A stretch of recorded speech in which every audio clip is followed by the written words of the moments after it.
the penultimate beings of the universe. Obviously, we're the best, right? Because we're modern. That's what it means to be modern. Everybody else sucks, and we're the best, right? That's the modern catechism. And Kenneth Smith is basically in this book, chapter by chapter, taking a crowbar to it and saying, what if that weren't true? What if that was just ideology? What if that was just self-flattery? What if each epoch has its own strengths and weaknesses that are distinctive to that epoch? And, you know, if we could learn to see at least a little bit with the eyes of other epochs, we could temporarily set aside modern weaknesses and look at things through ancient strengths or medieval strengths or some other epoch strengths. So the whole premise of this book is this would be a skill set worth developing. Let's give it a shot. I recapitulated there the sections, you know, in chapter 4, A, B, C, D, E. We're now in F. Right before I got the bronchitis, we had done the first paragraph of F, which is exactly what Stephen's talking about. The first paragraph of F is talking about the ways in which we habitually misread the Greeks as being some sort of proto-modern or primitive modern, or in any sense, they don't exist in their own right. They only exist as some version of us. And when we read them, we're inclined to suppress all the things about them that don't look like us and to accentuate the things that do and say, see, we came from them. They're our forebears. They got us started. And the truth is the Greeks are a lot more interesting than that, which these previous sections have been trying to establish is kind of what are the different parts of this ancient worldview that are different from the way we see the world. Now, mythos and logos, when we very first started doing these Kenneth Smith seminars on Meetup, one of the very first things we did was go through a collection of essays on mythos and logos. But now we're coming at this subject, I think, in a better way. Not fresh, although it's interesting to come at it fresh, but with some background about the ways in which the ancient world saw the universe, saw people, saw the gods, understood diversity and excellence, understood the nature of human character. And armed with all that, Kenneth Smith now has different things to say about how the Greeks conceived of mythos and logos than what we were able to discuss when we went through that book 2 years ago. So this should be interesting for folks who were there then, but you know, as well as for folks who are coming to it new. So this second paragraph this is most of the second paragraph. I'll add the rest in a moment, but this is where he says, okay, first paragraph, he's basically saying we have to set aside our inclinations about how to read the Greeks because we've all been trained to misread them as proto-moderns. But if we put that aside and we take into account what we've read in the sections before now, then he's starting to summarize some things, right? He says the Greeks understood the natural world to have evolved out of chaos into a more harmonic cosmos. All right, so here we have the Greek conception of the split between chaos and cosmos. And that, you know, as we mentioned in previous sessions, the Greeks were originally a military fighting force. They were part of the Proto-Indo-Europeans. They invaded Europe from the Caucasus, traveled around the Black Sea, and then came down into the Hellenic Peninsula and conquered the indigenous people who lived there. And so they conceived of themselves as a warrior race. Almost all the if you read Homer, it's one of the values of reading Homer, you will find evidence over and over that many of the more seemingly sophisticated or abstract philosophical or political abstractions they talk about in the classical age are derived from the earlier archaic military Greek conceptions. And that's true for chaos and cosmos. The Greeks imagined that the reason they were able to conquer is that they were not just a bunch of individuals squabbling with each other. They saw that they were able to organize themselves into a harmony and create a fighting force that, as long as it maintained its harmony, could defeat any number of powerful individuals that they might come up against. It was their ability to work together and to recognize the importance of having plans, of being responsive, of coordinating their actions with each other. You know, when Heraclitus says the hidden harmony is best, mostly he's trying to talk about nature and the way that there are these hidden strata of organization below the phenomena that we observe. But he too is calling back to Homer in the same way and saying there is, in a cosmos, that is in a successful fighting group, there is a harmony that makes them better than the sum of their parts, right? So when Kenneth Smith says this opening sentence and he talks about chaos and cosmos, he's talking about the way that the Greeks see the history of nature itself and the cosmos as mimicking the history of the Greek conquest of the Hellenic Peninsula. They're saying first there was chaos. There was a lack of harmony. There were too many parts separated from each other. They weren't working together like an organism. They were just working together like things. They were working against each other like things, just bumping up against each other. And then cosmos was introduced. Harmony was introduced through the introduction of the concept of the cosmos. And that allowed the Greeks to come together and stop squabbling with that allowed the inhabitants of the Greek peninsula to stop squabbling with against each other and to start having coherent, harmonious relations with each other that made it possible for them to achieve things they never could have done as long as they were trapped within chaos.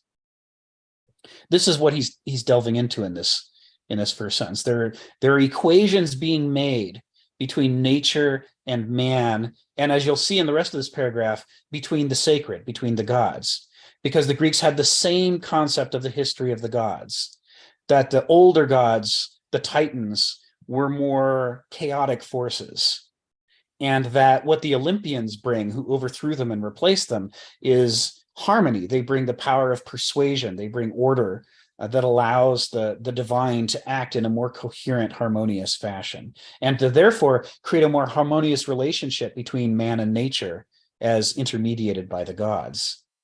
So we've talked about before, there are these three sources of meaning to the Greeks. There's nature, there's the gods, and there's man.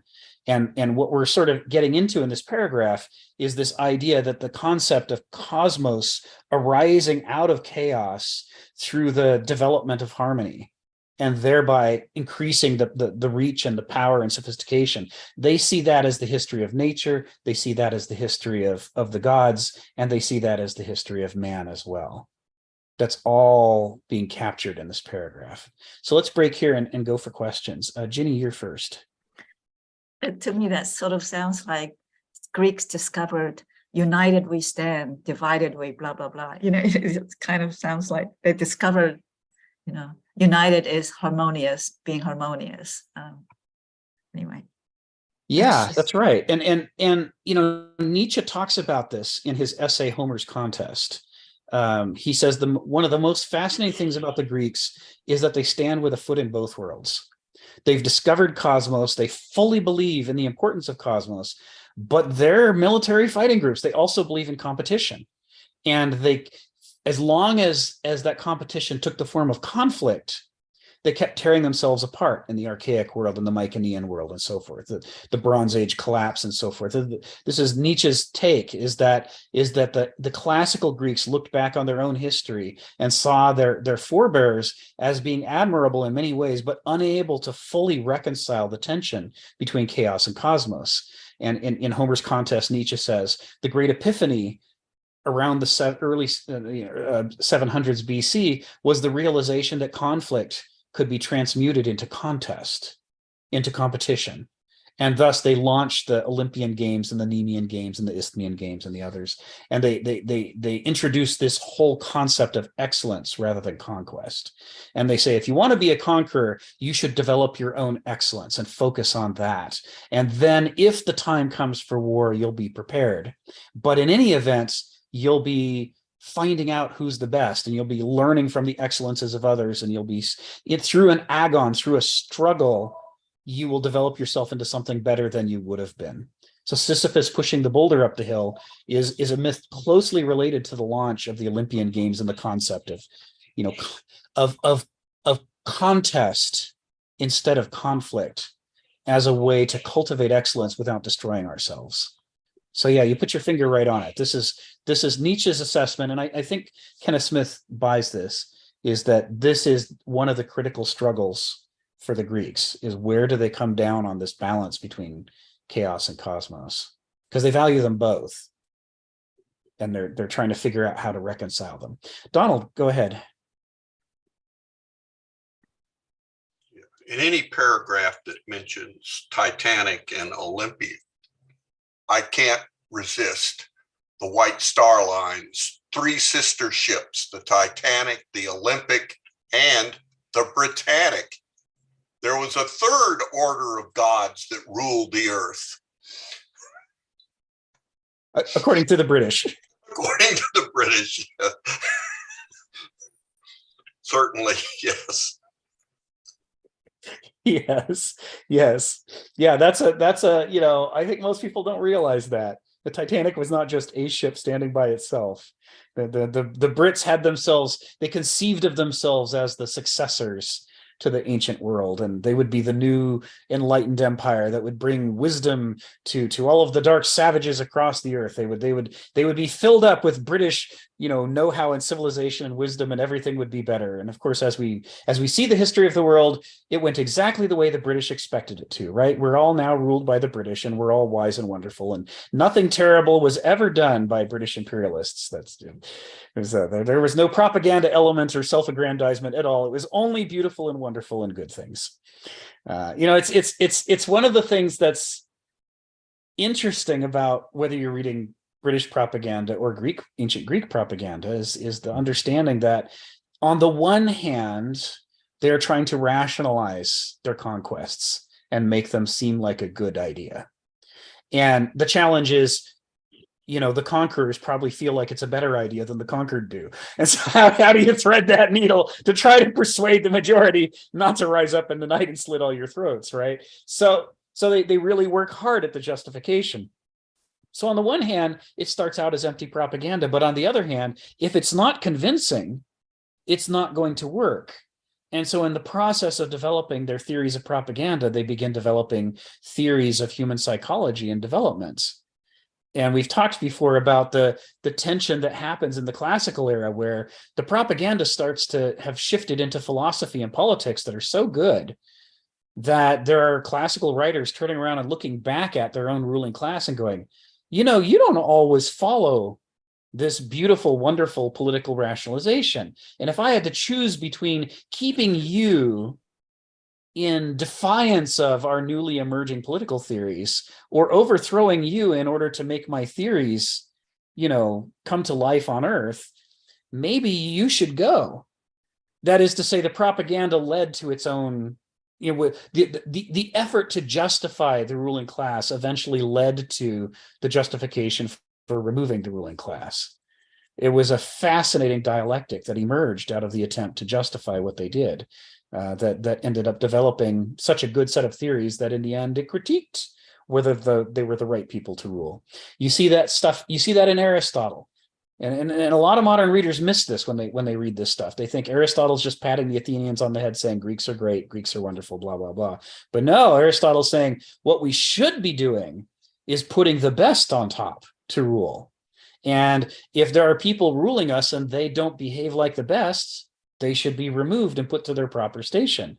And he says, slaves should be people who can't rule themselves. If we look among the slaves and find wise people with excellence, then we should immediately lift them out of slavery to whatever level they're capable of handling, because their arete, their natural excellence, is the gift that allows civilization to go. And it's a crime against history and mankind and civilization if you suppress people's arete. You're not only doing an injustice against that person, but you're literally threatening the survival of the Greeks, because they might need that arete, and you're insisting that guy dig ditches. That might be the greatest political philosopher we're ever going to have, and you won't let him philosophize. That might be the guy who could win the Peloponnesian War if he could give us the strategy, but instead you're telling him to scrub underwear. They're like, you know, Aristotle saying this whole class arrangement needs to be held accountable to what it claims to deliver, so that it can be made to deliver that instead. Now, when is Aristotle writing this? You know, Donald has pointed this out before. He's writing it after the collapse of the Greek ideal, right? I mean, the Peloponnesian War is come and gone. He's training Alexander, who is, you know, growing up to conquer the, you know, to be the ruler of the Greeks and not allow them to be free. This is why Hegel says the Owl of Minerva only takes flight with the fall of night. You know, here's Aristotle fully grokking that the Greek class system isn't living up to its promises, but that if somebody would go in and fix it and shuffle people around to where their capabilities are, maybe it could have lived up to its promises, but it's too late for that now. So Alexander, come in here and kick our ass. Sort us out, he's telling his protege, because we've made a mess of things. This is all hiding underneath this, right? This is all woven throughout this. Phil, go ahead. Yeah, it seems to me what you're introducing, I would say, on a fundamental level, it really is a relationship between the one and the many, between universe, unity. I was going to say diversity, but unity and separation, in a way, because on the one hand, if you look at the Egyptians, the human individual itself was, how should I say, a fragmented self. You know, you have the heart, you have the lungs, you have all these parts, and it's sort of like semi-unified, but it wasn't unified as like the one. But on the other hand, it was, in a sense, unified in a way as a nation. So that relationship is kind of important because it really is the relationship between an organic model and a mechanical model. And really is the decisive moment was really at the moment of the classical Greeks in a funny way, because it was really the relationship between poetry and philosophy.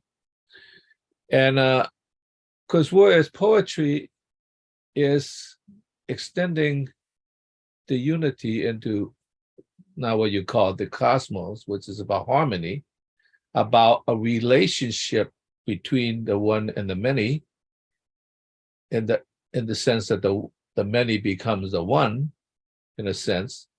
Whereas philosophy, it seems to me, took the point of an absolute unity, which is not organic. In other words, it's a kind of a mechanical model in which is an absolute structure that does not have the flux of the organic, in which the one and the many can coexist in some way.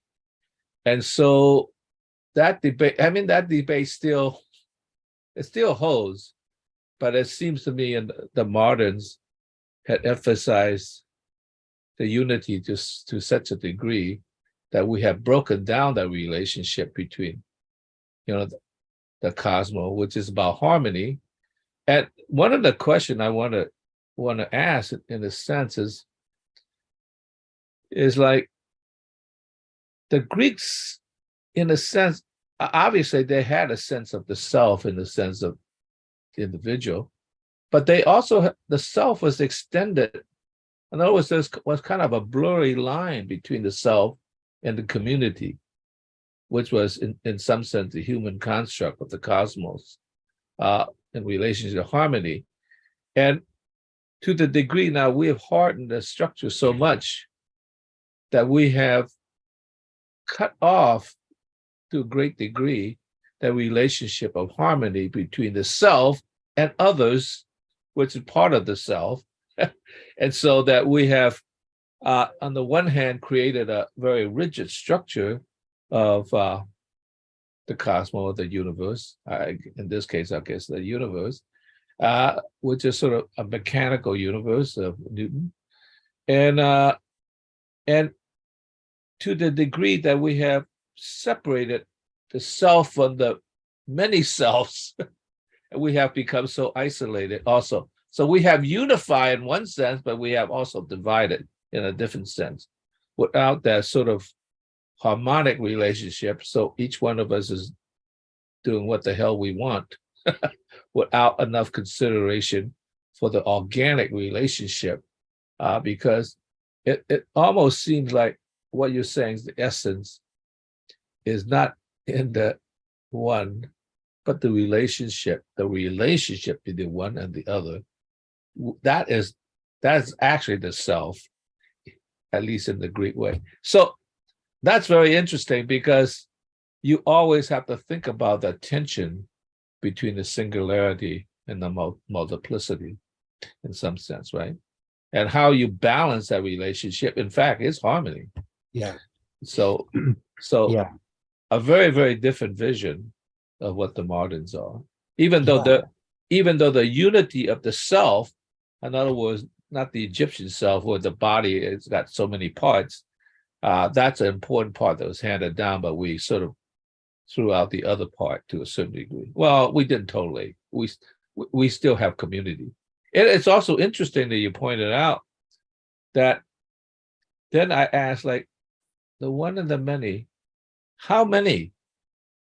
The city-states of many, the Greeks could never really totally unify themselves, into a larger self, which is Greece, until Alexander. So Right. that's also an interesting thing. And to the degree, as you pointed out, when they unified themselves as Greeks, did they, in some sense, sacrifice the individual as well? So that's interesting. Thank you very much. Thanks, Phil. Yeah, the Greeks are haunted throughout their history by what you're talking about. This struggle between what is the proper relationship between the one and the many.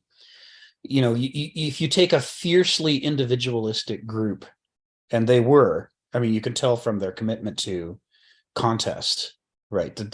There's a reason why they found these games with winners and losers. They're really focused on trying to find excellence in individuals. And yet at the same time, they know that it's by working together as a group that they're able to dominate. And if they just evolve into individuals, they'll just cause another dark age, like their ancestors did. And so they're pulled equally hard in both directions and struggling to figure out how to reconcile it. Heraclitus talks frequently about this issue of the one and the many. And his classic statement is his exasperated fragment that says, "What mental grasp, what sense have they? They believe the tales of the poets and follow the crowd as their teachers, ignoring the adage that the many are bad, the good are few." Now, what's interesting is the way that this is arranged. He's not saying that there are many bad people. He would have said the bad are many. He's saying that when people collect into large mobs, they become dumb, right? The many, he might as well have capitalized the M. The many are bad. When people stop taking personal responsibility for the truth, for their moral standing, for their pursuit of excellence, all of these things, he's saying you can't have a sane group unless the members of that group are committed to developing themselves as individuals. If all they do is subject their will to the will of the group, they become bad. And you see this in Nazi the Germany. politics. Well, you see it in Nazi Germany, but I mean, in the ancient Greek world, you see Aristotle writing about this in the Politics in the Athenian Constitution, when he says, for every form of government, there are two forms, the good form and the bad form. And when it comes to democracy, he says, if it is a society made up of individuals who are all committed to excellence and are trying to work out what are the core principles of nature, and that they are forming a society in order to harmonize with those arche, then it's among the best forms of all government. But if all it is the will of the majority, then it's among the worst forms of government. And so he's making the same distinction that Heraclitus does. So what is it that makes, a group good or bad? And you see this in the final part of this, the final phrase of this as well, the good are few. This is an example of where he's not rationalizing an oligarchy. He's not saying the few with a capital F are good. Anytime a few people are ruling, they're the good guys. He's not saying that. He's saying it the other way around. He's saying people who are good are small in number. And so you have a problem when it comes to organizing the Greeks into government, which is, on the one hand, you have to be able to organize the whole of the Greek people. But on the other hand, you can't do it either by the will of the majority or by any random small number of people. Again, Aristotle into politics and the Athenian constitution hits this point as well. Oligarchy versus aristocracy. He says oligarchy is just any small group of idiots who happen to be in charge. But to be an aristocracy, they have to be aristoi. They have to be the good. They have to be in pursuit of wisdom and archai and excellence. And then and only then are they competent to form a few that could rule. And that's why he won't let an oligarchy be called an aristocracy, and he won't let an aristocracy be called an oligarchy. He's saying this distinction of the pursuit of excellence and harmonizing with the archai of the cosmos is all important, and it separates the good from the bad. Could I ask a follow-up question that's interesting in regard to this, between the one and the many? Insofar as the Greeks were part of the Indo-European culture that moved through, and insofar as the Indians, I mean the Asian Indians, Yes, the Hindus, the Vedic religions had in the religion the relationship between the one and the many. yeah, As a matter of fact, the three main gods, which by the way have many more manifestations, but the three main gods are obviously separate and individual. Brahma, Vishnu, and Shiva. But they are also one. They are one and many at the same time. yes, And the I would say few, but the few have his manifestation. For instance, Vishnu manifested himself as Rama, and then Krishna, and to some of the ideologies, some of the myths, what is it?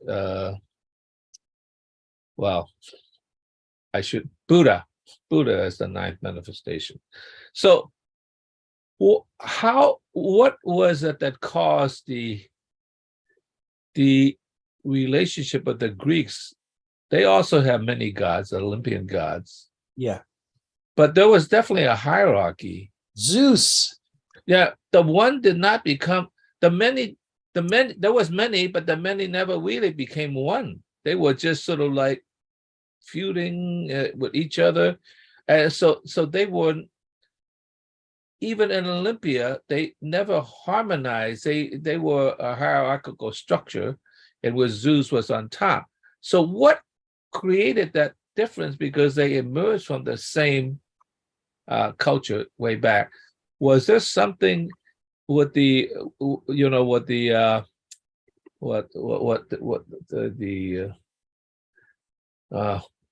the previous Greeks that was there? I mean, did that influence that individuality more? Presumably that they were the ones that fought in the Bronze Age, and was that because there was a synthesis between the early Mycenaeans and the Dorians? I mean, like, is that the reason why it never really totally adhered to what the Vedas manifests as the one and the many is exactly the same? The many remain very different even in the gods. So that's interesting. So could you say something about that? Sure. So, there have been interesting studies done comparing the Vedic gods to the Germanic gods or to the Hellenic gods and others as well. There's a recurring theme of the sky god being on top that comes out of all these Indo-European religions. And so just in the same way that you can trace the languages back to Proto-Indo-European by comparing and contrasting the way we say different things, similar efforts have been done at the level of the sense of the sacred. And how do they think the cosmos works? Who do they think has authority and why? And they keep finding these recurring themes of the Sky Father, who dominates a polytheistic pantheon of other gods, and they in turn make up a nobility that dominates mortals. And then in all of these societies, they were militaristic societies that conquered other peoples and set themselves up as an upper caste to dominate, the majority. And again, usually with a king or a small council on top that would be the ultimate authority. This concept of reconciling the one and the many through a class or caste system that's based originally on conquest, and that the justification is that if you had your shit together, we wouldn't have been able to conquer you. Ergo, we deserve to rule you because we have our shit together more than you have your shit together. Otherwise, you would have beaten us back. There is this brilliant foolishness or foolish brilliance somewhere in the warrior ethos that says, if you were at the top of your game for Homo sapiens, I couldn't have beaten you. But if I can beat you, I must know more than you do. Ergo, you should submit your will to mine. And part of this is an attempt to reconcile that we can't both be in charge. And if we say nobody's in charge, we have chaos. And societies in chaos are the ones that we conquer. They can't fight back because they can't harmonize and organize themselves. So ergo, there must be some form of organization in which there will be an authority on top. And what we're going to try to do in all of our Proto-Indo-European diversity as they spread out into different cultures, they're going to try to come up with solutions to work out who should that be? How do you figure it out? But regardless of the details of how they figure it out, they have the same general, what do I want to say? Axiology, their sense of right and wrong, why things happen the way they do, and how things should happen. It's almost in common across all of these different Indo-European descendant groups.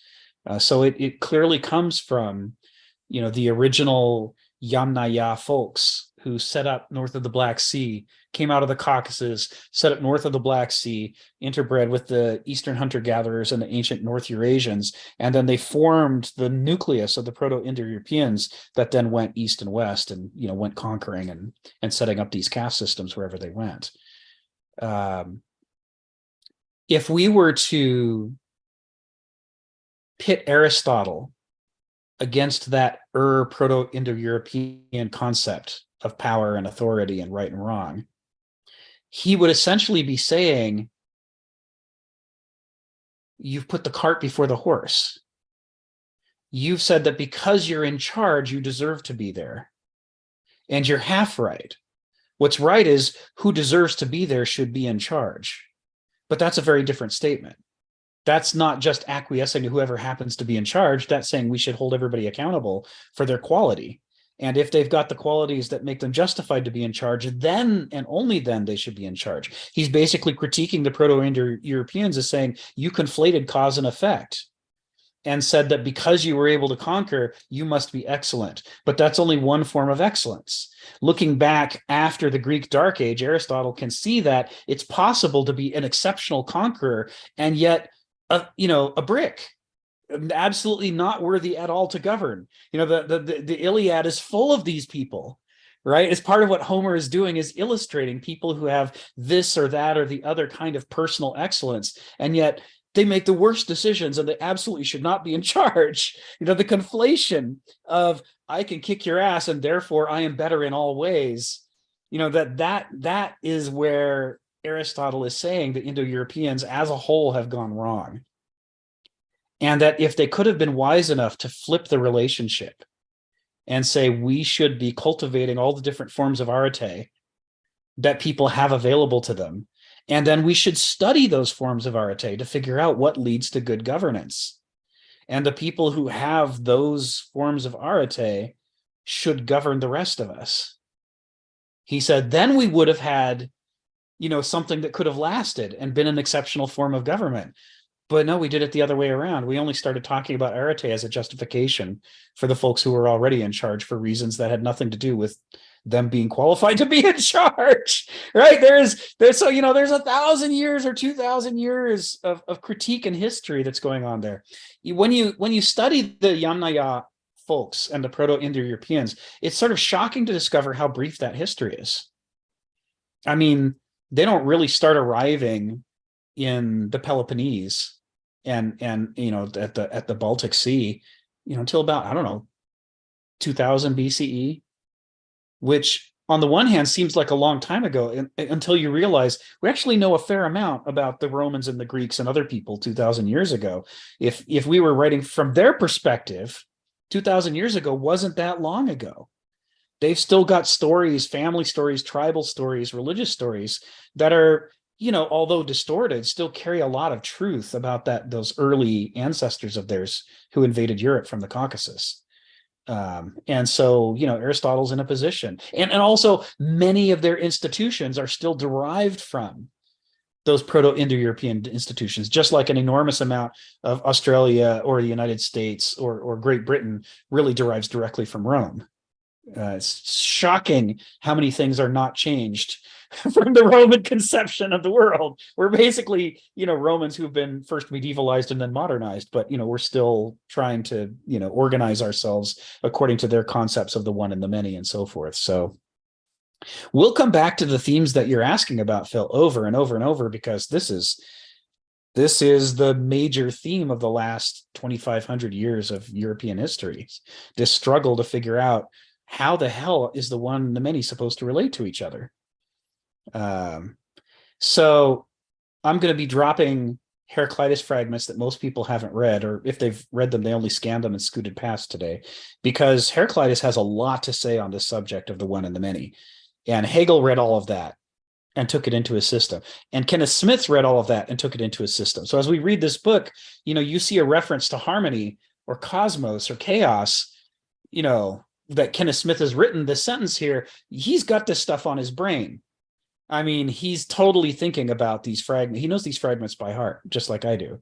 So he's you know, even if he doesn't interrupt the flow of his paragraph to say, I'm quoting Heraclitus here, he is totally quoting Heraclitus here. So the reason that I put these two first fragments of Heraclitus, the first one is about this problem of the many and the good and the few, and the good and the bad, and how do they relate to each other. That's woven throughout this. And Heraclitus just basically says straight up what most ancient Greeks believed.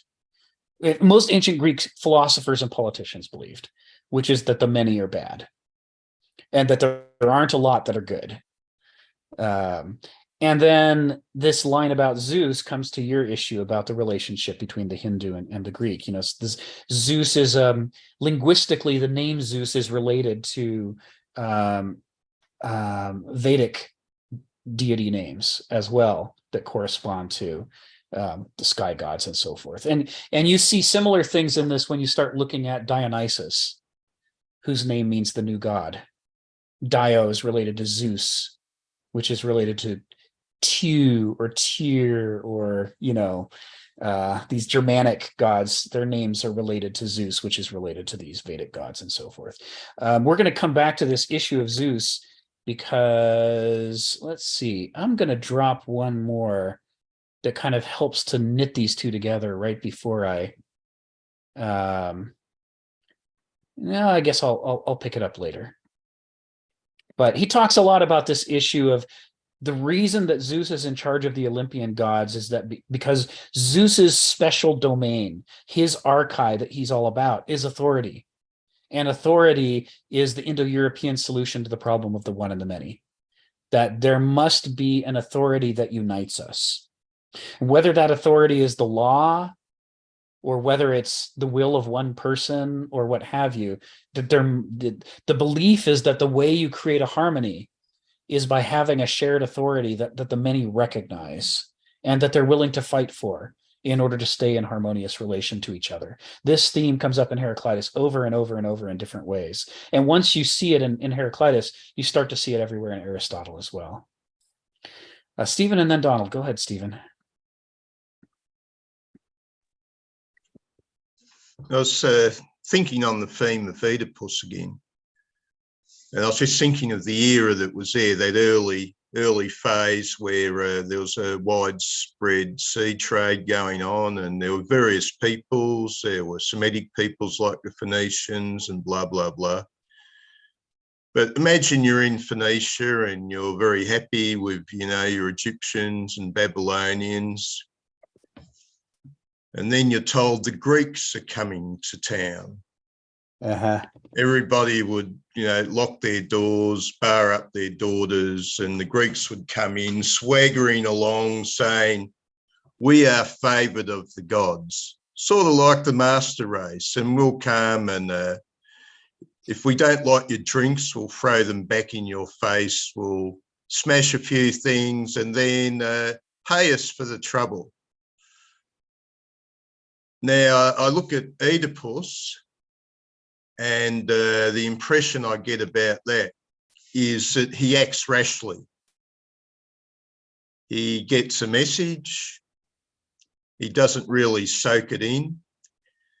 Like he goes rushing off to a strange land. He was actually told that his current present parents are actually his foster parents. And he didn't like that message at all, so he disregards it. Yes. But he actually had a warning there. Don't think you're going to escape your fate by rushing off to apparently a strange land. What do you do in that strange land? Pick a fight with a guy and kill him. Great. Smart move. You don't know what's going on, and the first thing you're going to do is chop somebody's head off. Great move. You're just making so many great moves. And this seems to be the thing that, we describe the Greeks as the masters of rationality, but by temperament, they were anything but rational. If you compared them to, say, the Phoenicians, and there's a Greek in town, you'd say, well, the Phoenicians are naturally very rational. They're very a bit quiet. They know their place. But the very worst examples of irrationality are going to become the masters of rationality in a few centuries via their own bad example. Right. Now, another people we've got are the Teutonics. An equivalent figure is Hamlet. Now, this is an interesting thing. You look at Hamlet. He understands what's going on. He has a full external picture of what's happened, complete opposite of Oedipus. He's anything but rash. In fact, he lacks the ability to act. Yes. He knows what's going on. It's all there, the message there, but he just won't jump out and do his bit. And I'm starting to realise now that the figure of Hamlet to a later culture is just as important as Oedipus was to the Greeks. And Hamlet had that natural rational ability. He hadn't disregarded his rationality. His weakness was in another area. Yes. And this is an interesting thing. If I'm going to say anything about the Teutonics, what do we think of the Teutonics? Oh, these fierce people.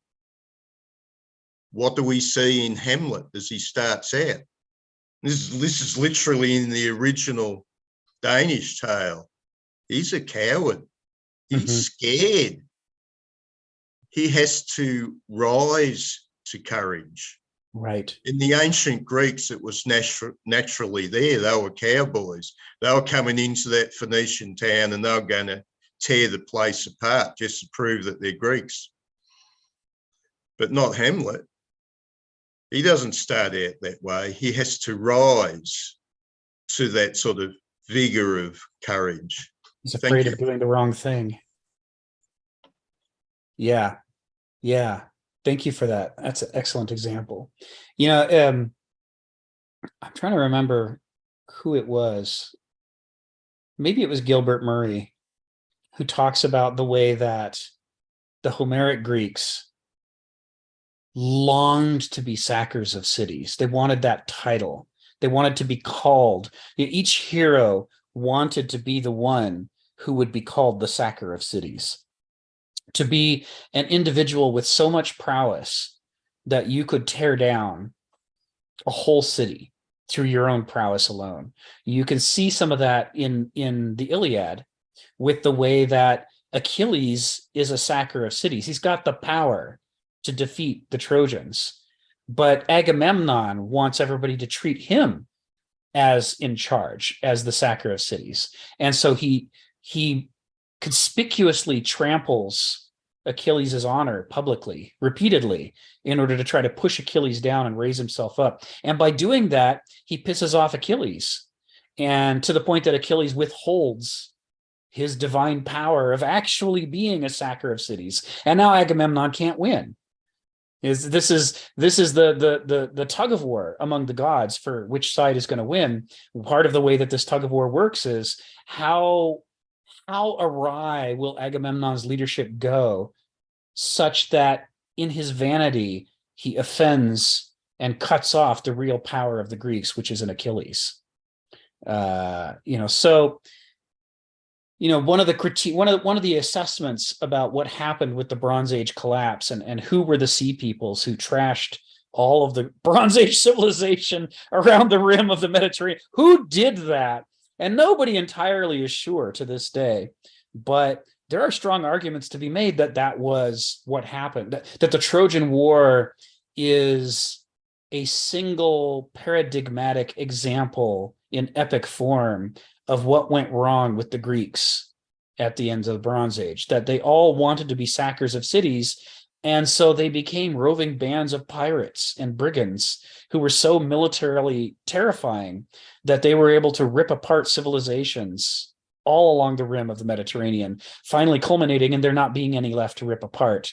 And, now it's just piracy and illiteracy and banditry for centuries, until the classical Greek era is able to rebuild itself out of the ruins of what their earlier heroes had done to themselves in the world. So, it's, I think, interesting that what you're describing, Stephen, what we see is Oedipus with the hot temper that Nietzsche often talks about as being one of the core Greek qualities, that they're just ready to be offended, ready to pick a fight, because who wouldn't want to be a sacker of cities? Why not immediately show your military prowess to demonstrate your superiority? But among the Teutons, according to Roman records like Tacitus writing about the Germanic peoples, he talks about the way that they often had councils in which they would discuss decisions before they went out and did things.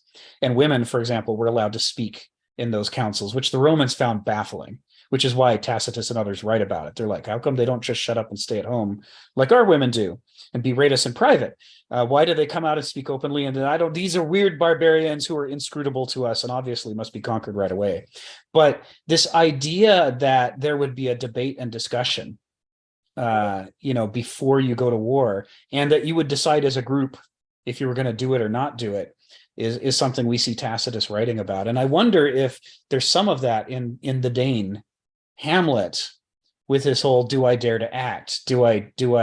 Has the things I fear really happened, or am I misreading this situation? I must think it through and debate it and discuss it before I can pull myself together and sharpen my wit to become the person who will avenge my father." It's not in Oedipus at the river crossing, offended by the man he doesn't realize is his father. There's no room between stimulus and response. The offense demands immediate response, and only later at leisure does he think about it and come to regret what happened, regret it to the bottom of his very soul. But with Hamlet, it's exactly inverted. The offense is not an apparent offense. It's a real offense. It's murder. And yet Hamlet has to drag it out and work his way through it and think about it. An enormous distance lies between stimulus and response, in which the character of Hamlet it's the entire damn play. You're seeing his character on display as he mulls it over and tries to work out what's right and what's wrong and what he should do. It's a fascinating example, Stephen. And you know, yeah, I don't know how that could have developed that way among the Germanic peoples, given their origins with in the Proto-Europeans. I mean, the Proto-Indo-Europeans were more like Oedipus, you know, quick to act, quick to conquer, quick to engage a military or at least combative response. So it's something we'll have to explore some more. I'm going to throw another Heraclitus fragment out there. This is another classic, and it's Wheelwright puts it right next to the previous fragment, and I think rightly so, because he says, he starts both of them by saying wisdom is one. And in the first one, he's saying wisdom is we can refer to wisdom as being equated with Zeus, but only in an equivocal way. It is and isn't. Zeus is and isn't the embodiment of wisdom. There's important things to learn here, but there's important caveats. He's basically saying there's a whole lot to be explored. But then in the second fragment, he's saying wisdom is one, to know the intelligence by which all things are steered through all things, which would seem to mean that he's saying that Zeus is the one who steers all things through all things, right? I mean, if these fragments are to be equated with wisdom is one, then equating wisdom to Zeus would be equating wisdom to the steering function. And to pull it together, there's another fragment that Wheelwright doesn't put next to these two, and I think it's a mistake on his part, which is this: the thunderbolt pilots all things. The term for steering and piloting, I can't remember. I think they're the same Greek word here. I think it's being translated two different ways. One of them is kybernetia, like cybernetics, and I forget what the other, if the other one is the same or not. But thunderbolt is Zeus. Zeus's weapon is the thunderbolt, right? There's no mistaking this. That when we're talking about all things being steered, he's saying Zeus is steering all things, and so therefore fragments 119 and 120 are united. He's saying that what makes Zeus the dominant god of the Olympians is the bonus of wisdom that he brings, that allows him to, it gives him an intelligence to understand how all things are steered through all things. He's talking about the hidden harmony here, the great dance. Why is it not a chaos? Why is it a cosmos? Because there's a steering function that happens. The many things are united by this harmony, and that Zeus is in the Olympian religion, he's the embodiment of that harmony. Keeps everything from flying apart or just flying into conflict. This is Heraclitus's claim in these fragments, basically. And you know, part of what's interesting about Heraclitus is because he's pre-classical, he often just says straight up things that later writers don't talk about because they all take it for granted. Heraclitus often just puts out, this is one of Kenneth Smith's assessments of Heraclitus, is that he often says things that later Greeks believe but don't say. And this goes to Donald's point about Plato, that perhaps Kenneth Smith misreads Plato. Then maybe there's more Heraclitus in Plato than Kenneth Smith thinks there is. Because when Donald, armed with Heraclitus, goes back and rereads Plato, he sees a lot of evidence of Heraclitus in Plato. And that maybe that's not surprising. Maybe it's in all of the great Greek thinkers that come later. Anyway, Donald, come off mute and tell us what's on your mind. Well, there's been so much thrown out Sorry. in discussing of this. One, I really like, totally derailed me of Hamlet lacks that Greek virtue of courage. He will not act without certain knowledge. And yet there is little or no knowledge of the future. One must always, it's always like, I made me think that maybe Christianity was not just the religion of the slaves, but was designed, or at least focused on, with an afterlife, that one wouldn't have all of one's decisions, moral decisions shaped by this fear of death that all the Greeks, Aristotle, Plato, whatever, are, if you fear death, you can't act rightly. There'll just be times when you act to save your life, not to do the right thing. But to come back, to get to the original point I wanted to make was this thing about persuasion. And I'll tie it in with your last thing, because what I was thinking is, I think in one of the better ways to read a lot of the Republic by Plato is that it's sort of a thought experiment in, could we have a polis ruled by Aristos that depended not on strength or might, but on persuasion. Now, many in talking about, in reading the Republic, talk about, all these myths and stories and the lies and stuff.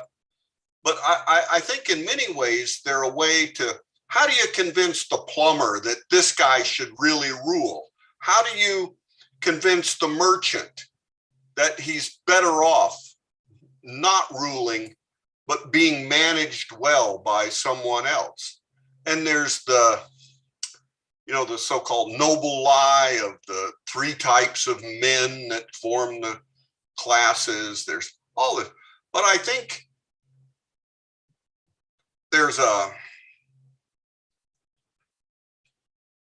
there's early in the Republic, there's a big discussion about persuasion, and listening and being persuaded is an initial for this,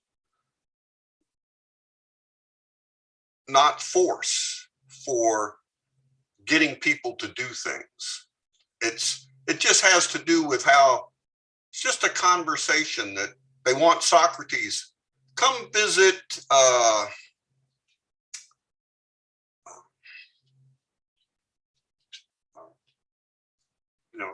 Cephalus down in the Piraeus. He asked that you come see him. And what if, and then there's a discussion. What if we don't want to go? Well, then we'll make you.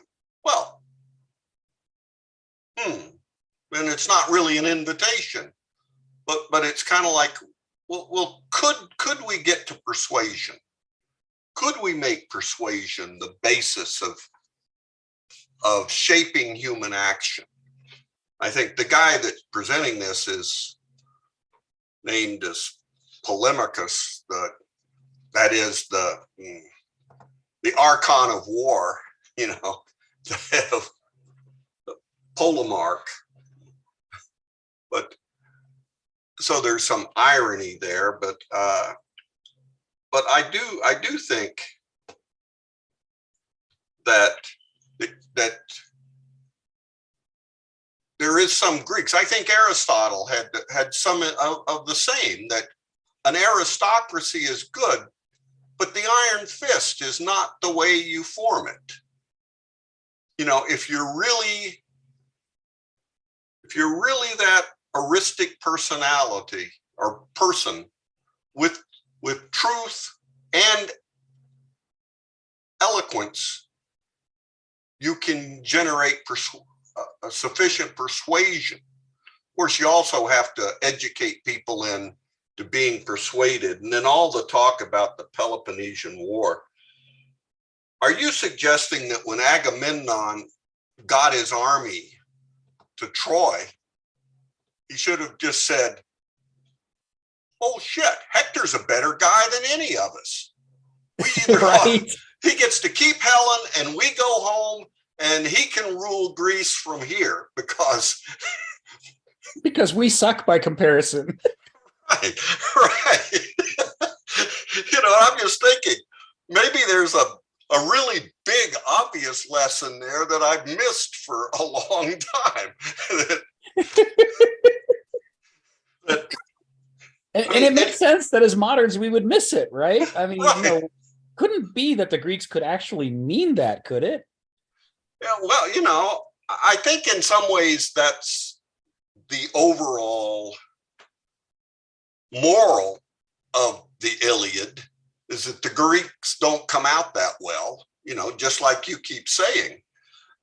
But it's not quite so explicit as to, oh, gee, we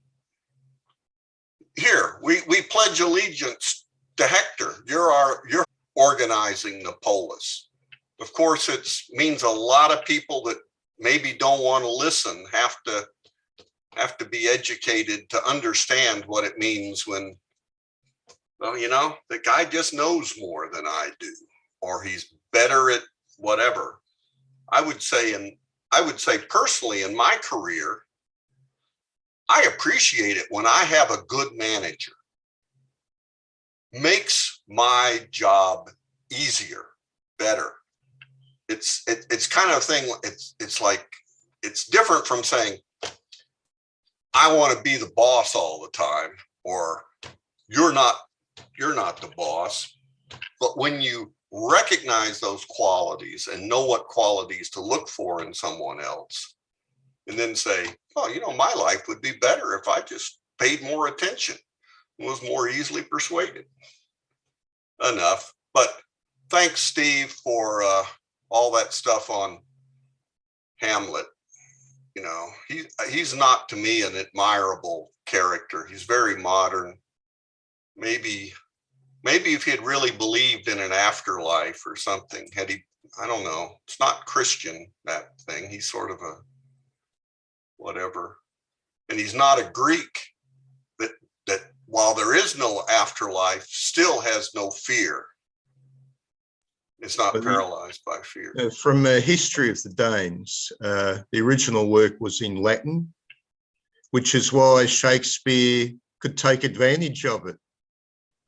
Saxo the Dane, back in the 13th century, wrote in Latin. And Hamlet is called Amleth, knock off the H. So he was a Cockney. We have severe evidence he was a Cockney. So you look up Amleth, but the point they make out that there are other Norse tale. There is another Norse tale with the same character in it. So what Saxo was doing was grabbing a whole series of traditions to give the Danes a Homeric basis for their culture, just like the Greeks had.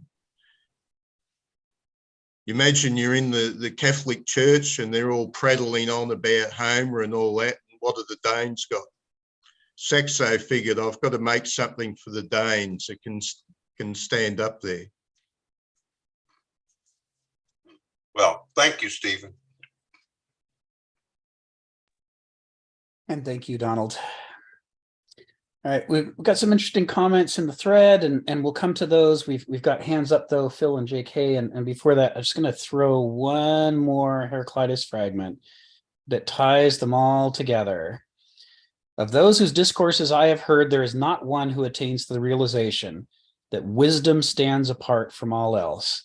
This is Heraclitus saying, wisdom is the most important of the virtues. It is in some ways almost beyond virtue in its level of importance. When we're talking about the subject of the one and the many, Heraclitus is saying that the other virtues are the many and wisdom is the one. And so when he equates Zeus with wisdom in fragment 119 up above, part of what he's doing is he's talking about the way that there is a way in which Zeus stands apart from the rest of the Olympians. And you can see it in the stories repeatedly as a theme. This is, again, going to this problem of the relationship between the one and the many, and how the Greeks struggled with it.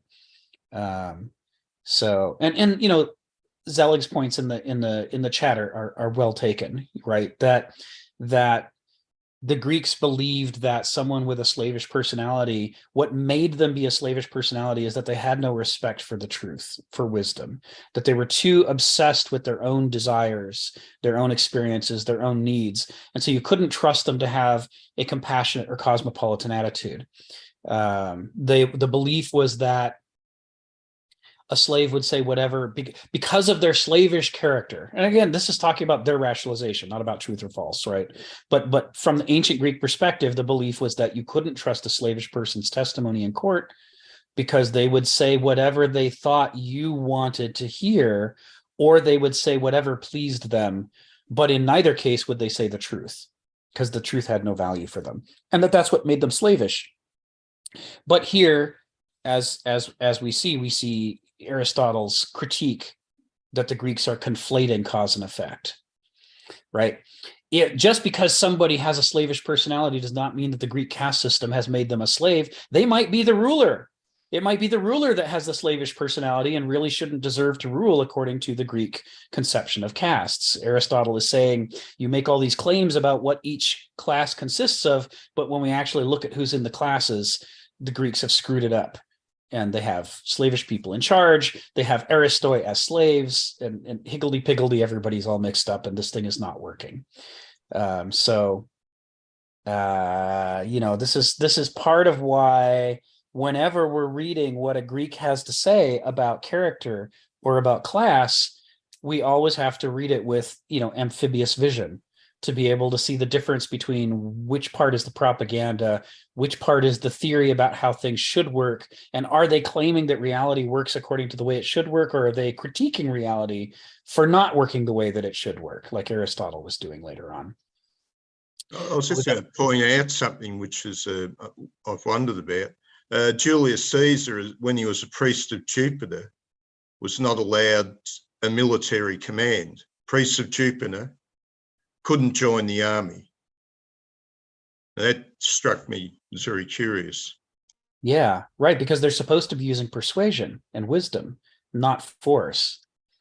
It's why it's so interesting later on when Julius Caesar is doing his triumphant return into Rome, and all around he's dressed in red, and everything about him and his bearing and the procession is designed to illustrate Mars instead of Jupiter, because he has cast off the role of wisdom and authority and persuasion, and he's taken on the role of the old Indo-European role of I can kick your ass, so I deserve to rule. I must be the most virtuous because I win in battle. And we all see how that turned out for him.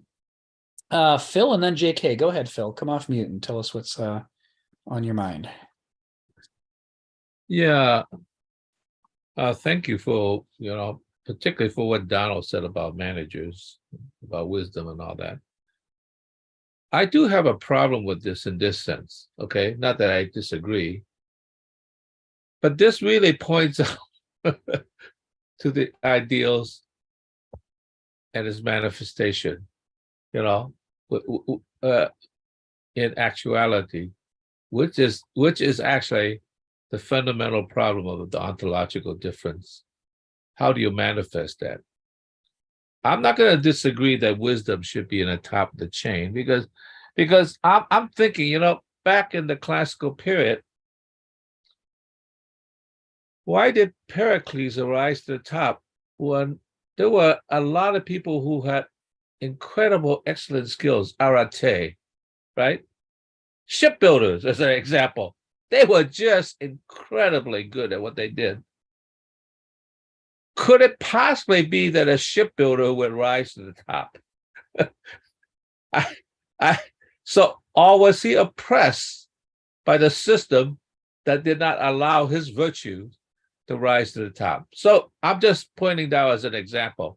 What was that, a restriction by the hierarchical structure, or was that there's something in the structure in which, just go back and build ships? As one Republican said to LeBron James, which I admire LeBron James, but it really reflected that. Instead of talking about politics, why don't you go back and start dribbling? So in that sense, it's sort of like, even though LeBron James said some of the smartest things, and he has care for his community, he should just shut up and dribble. And I like the word dribble to just drool, forget about it. So I'm thinking, yes, that's true. But I was thinking of in ruling the cities, there's two fundamental models as far as I see. There's a mayor model and a city manager model. Okay. The problem with a city manager is this. He has to convince everybody because he doesn't have the power of the purse, right?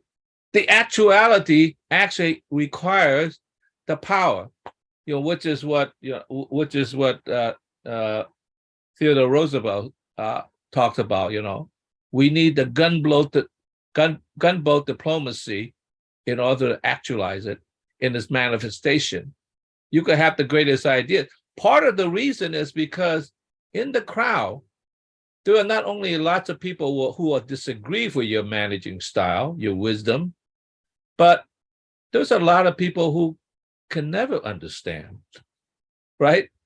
How do you get them on your side? They're just incapable of understanding, but then nonetheless, they are part of the citizenship.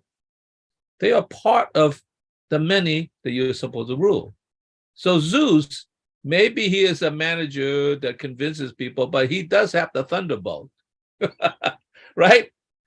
I mean, I don't see him like whispering in all the other gods' ears and say, "Oh, you're right, Dr. Zeus. We should do what you want." He has, the gunboat diplomacy. So there's a real problem in the manifestation of wisdom when it falls on deaf ears. So that's the problem of the ontological difference.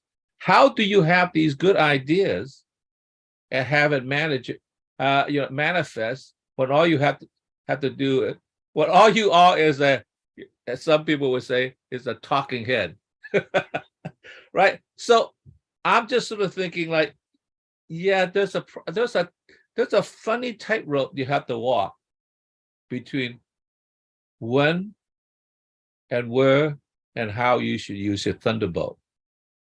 That should be guided by the wisdom, but you do have in your back pocket the thunderbolt when it becomes necessary. That is the problem of the human condition, because none of us will listen, right? Until you pull out the thunderbolt. It's like, you're right, Zeus. We were wrong. Yeah. So I think the problem is there is a funny disharmony between the human condition and the cosmos. We sort of in tune, but we're not kind of like not in tune. As a matter of fact, sometimes we like dissonance to a certain degree because it expresses certain things that is not totally in tune, and it really expresses our psyche. So thank you, Donald, but I agree and disagree. The problem is walking the tightrope. How do you become a city manager rather than a mayor, because you don't have the thunderbolt? Yeah. I've always loved the way that Heraclitus says wisdom is both willing and unwilling to be called by the name of Zeus. He's like, there's a lot of ways to read that. Certainly it's equivocating. There's no missing the equivocation. And knowing Heraclitus, he's probably saying it's not just indecision, there's a paradox at work. Because the man loves a paradox, right? I mean, he adores a paradox.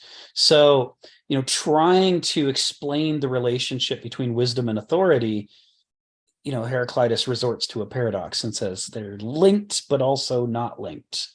And that almost in some ways sums up the challenge of the classical Greeks, that they inherited a system that claimed that they were linked, but then they discovered that they're too often not linked, and that natural arete is being suppressed in order to further an artificial class system.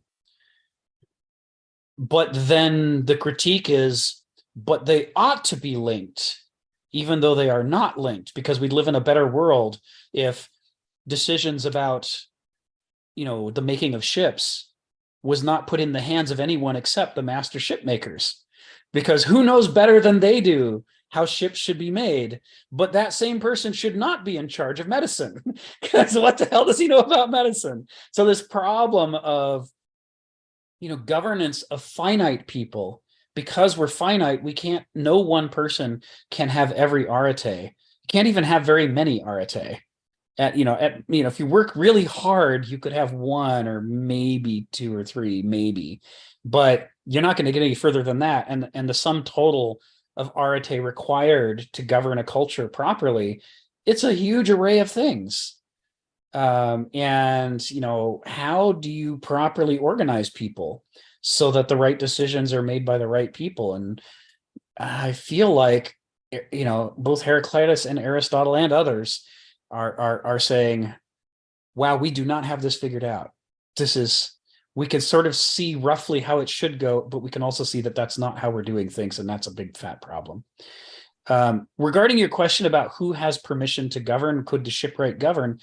There was a critique that the Greeks had as part of their class system, which was that craftsmen, which they included traders among craftsmen, are too dominated by the subject that they have had to learn how to be expert in.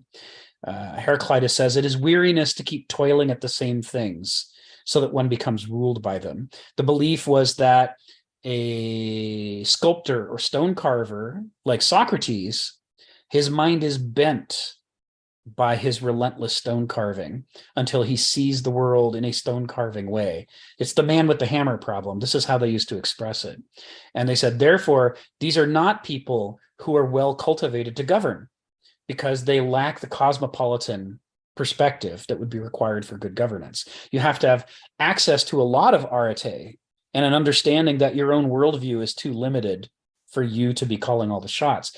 And craftsmen, on the contrary, learn to do great at what they do by dominating the thing that they focus on. I mean, you become a master sculptor because you have worked so hard at it for so long. You don't just throw your tools and arms around and hope for a good outcome. You are incredibly in control of yourself, following the discipline that you've learned in order to bring sculpture out of stone. And the idea that that same all-encompassing control would work for human governance is a natural mistake for someone to make who is a professional, who's excellent in some specific one field. And so this was the rationalization that was given for why the middle class, the banausoi, the craftsmen, didn't have the vote. Now, whether that's true or not is a whole separate question, right? This is the distinction I'm trying to hammer on this week, the distinction between what was the rationalization for their class system and then what was the theory that developed out of it and whether it was valid or not. These are two separate questions. You could respond by saying, yeah, a sculptor should not be in charge of the government. That's one conclusion, and that was the conclusion they reached that justified the existing class system. But a different conclusion that you could reach that would be equally well justified by the same critique of the human character would be that no one person should be in charge. That it's not safe to try to put all the decisions in any one person's hands. The decisions ought to be sorted according to what they're about, and that those decisions should be made by the people who know the most about whatever that decision is about. So that, in fact, some decisions should be made by sculptors. You shouldn't just rule them out because they don't have all the arete, because nobody has all the arete. But there should be, a guild or craft discipline associated with sculpture that you can call on anytime that the decisions that need to be made are in their bailiwick. This is sort of how medicine over the thousands of years has gradually learned to organize itself. We can talk about the idea of a surgeon general in the United States, but the truth is, if you want to know about, oncology, you should talk to an oncologist, right? You want to know about cancer cells, don't talk to the podiatrist, go talk to the oncologist. But if you've got a foot problem, you should run away from the oncologist as fast as you can and go find yourself a podiatrist. That the different decisions need to be made by different people is another reasonable, and reasonable isn't even the right word. It's another principle-driven way to draw conclusions about governance from the Greek critique of human character. But it's not the one that they were actively using in Athens. Rick, I'll interrupt for a brief second. From what you said about this other model, that it shouldn't be a single individual, it almost seems to suggest something that I kind of despise, but I'll put it forward anyway. That sounds a lot like a corporate structure. You got a CEO, CFO, and I mean, like layers of hierarchy. And I despise the corporate structure because they end up doing the wrong thing. But in a sense, you could sort of see in a very small way. Once again, I still disagree with it. That's what Singapore is. Uh-huh. You know, it's so maybe we shouldn't throw that out totally. We just have to somehow tweak the corporate structure as a model corporation, in some sense, as a possible way of creating a ruling structure that is both hierarchical and diffuse, but with different departments of expertise and so forth. So yeah, maybe I'm just sort of against the present manifestation of a corporate structure rather than the diagram that it actually does have. So I'll just stop there. Thanks. Yeah, an Aristotelian critique of bureaucracy, I think, would be a wonderful thing. There's the good bureaucracy and there's the bad bureaucracy. And in a bad bureaucracy, everybody's busy saying it's not my problem, so I'm not going to help you. And in a good bureaucracy, every single person has responsibility to make sure you get helped. And if they're not the person, they don't just push back and drive you away. They help you find the person who is the one who can help you. And in a good bureaucracy, it's a network of expertise where they all know each other. And, if you walk in the door and you desperately need help and it's my area of expertise, then I help you. But if it's not, I say, I know exactly who you need to talk to. I know who knows the things that will solve your problem. Let me take you directly to them. That was how the VA was supposed to work in the 80s and 90s when I was there. And I left in the early 2000s when it started to shift into the other kind of bureaucracy, where it's, the goal was to make everything somebody else's problem, an SCP. And that meant you didn't help anybody. You just were busy saying no all the time. So, I mean, I feel like there are the two bureaucracies, just like Aristotle would say about any other form of government. And there's something to be seen here. One of them is a wonderful thing in which all the different artes can be harnessed together into a functional living organism. And the other is just a bunch of mechanical parts that don't work well together. So James and then Zella. Go ahead, James. Yeah, based on what you and Phil said, seems like the idea of the one as a representative or symbol of wisdom, is purely just symbolic, right? So there's no such thing as a Zeus that represents the one authority, and that the one is really a kind of a diverse, symbol of symbolizing something that's in flux. Is constantly in dynamic relationship with the many in order to arrive at some kind of idea of notion of wisdom that is applicable to each situation. That's how I would see it. And so that sounds more like, more of a democratic a system where people of different, well, in our system, in our democratic system that we know of, seems like the lawyers, the people who are in law and who are who know law, are the ones become politicians. Of course, once in a while you get a businessman and so forth, like Trump, and so they kind of muck up the works, but they pretend to be to have some knowledge about governance, But it's really a kind of a dynamic relationship between the one and the many, right? To apply, Heraclitus' idea of wisdom. Right. There's an enormous number of very specific tensions between the one and the many on this subject. You're right. Yeah.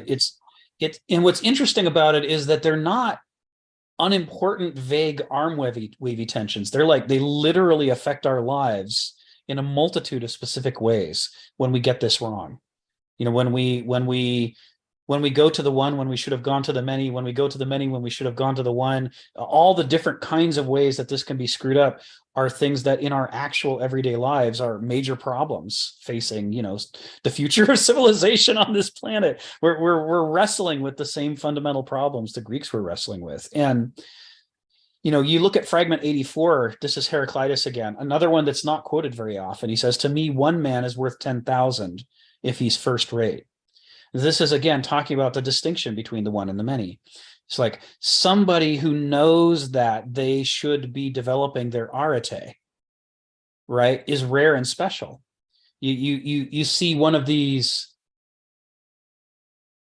you know, singers with an incredible range and expressiveness who comes along once in a generation, and they sing a song that you've heard 1,000 times before, and it's just a pop song, but when they sing it, suddenly it's from the heart, and it feels like, you know, the gods themselves are singing in this profound meaning through this one voice. You know, you see this with artists, you see this with dancers, you can see it with scientists.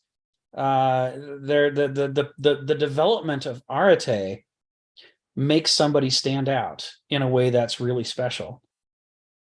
The challenge is this issue of diversity of arete. You know, the earlier back you go in Greek history, the more you find the Greeks haunted by the belief built into their class system that you really could have one person who was good enough to make all the decisions. One, what he said was not a tyrant, but a monarch in Aristotle's schema, right? Someone who deserved to rule. And it's only as you go later through the history and see how many failed monarchs turn out to be tyrants that the classical Greeks get more and more skeptical about the idea that it really could just be one. Maybe you actually need, at a minimum, an aristocracy made up of a number of different aretes in order to pull this off. And then you see the Athenians flirting with the idea of what if it wasn't even an aristocracy? What if it was as many people as you could possibly teach to be heuristic, and together they would make a decision. And the Greeks never solved this. When Alexander the Great ends up ruling, you know, because his father conquered the Greeks and he inherited it, and he had Aristotle advising him on how to go about doing it, it was the Greeks giving up on trying to solve this problem. They were flashing back to their earlier, more archaic fantasies of great hero kings like Achilles or Theseus. And they were retreating from the difficult reality of the many disappointing struggles they'd had to try to solve this problem of the one and the many. And they were returning to their childhood stories of, but let's forget all that. Maybe there really could be somebody so cool that they deserve to rule, and the rest of us should just shut up and follow them. And this was what they did with Alexander's. He at Aristotle's instigation, he deliberately cultivated an heuristic aura about himself, regardless of his own actual state of Aristeia. He branded himself as the Aristos. Par example. That's why the stories say he never led from the back in the battles. He was always at the front running as fast as he could, and everybody else had to run to keep up. He was lighting them on fire with their childhood imaginations of, could this be Theseus again? Could this be Achilles? Could this be these, is it really possible to have one person who could have all the virtues? And in the end, they ended up concluding it wasn't possible, right? I mean, in the end, having broken into India, his people finally said, we're just too tired. This has been fun. Well, we have to go home. we can't do this anymore. There's only so long you can suspend your disbelief and engage in your fantasies before, the reality of life weighs down on you and you have to turn away from it. But the fact that even as late as the Hellenistic period, they're still flirting with the idea of maybe there really could be one. Maybe it's this guy. It shows you how trapped they are in this tug of war within themselves about how to reconcile. How can they do both of the things they need to do? They need to be a group, a many who harmonizes, but they also have to be individuals who compete with each other to develop their personal arete as far as they can. And they never solved that problem. They just, until the end of the Hellenistic period, until the Romans finally conquer them, they never did crack this problem. It was their big problem. And, the sorts of things that Zelig talks about in the chat, where you see the way that they would, use force on slaves, is an example of how they're applying the class system that predated the rationalization of the class system. And it's only later that they're critiquing it going, I don't know if we did the right thing here. Zelig, go ahead, come off mute. Tell us what's on your mind. Yeah, how's it going? Yeah, hearing about one of the fragment number 7. I just finished a book called Hermeneutics, Interpretation Theory in Schleiermacher, Dilthey, Heidegger, and Gadamer, and the author is Richard E. Palmer. And it touches on that subject that a wise man doesn't just have a storehouse of facts, but he knows how to integrate what he didn't foresee into what he had already known. And so one of the issues in literary theory, it's because they have a kind of the subject object that we see in early Greek thought, where the individual is thinking, he's reflexively thinking about the world. So the world is what he thinks it is. Instead of understanding that experience, right? Our lives, our lived experiences is not a closed system where it's just a collection of facts, and the individual who has the hack or the bigger IQ to collect the most facts, he knows how to better do something. Like the wise man knows that it doesn't matter how much he knows, he will never be able to fully understand how to be a statesman.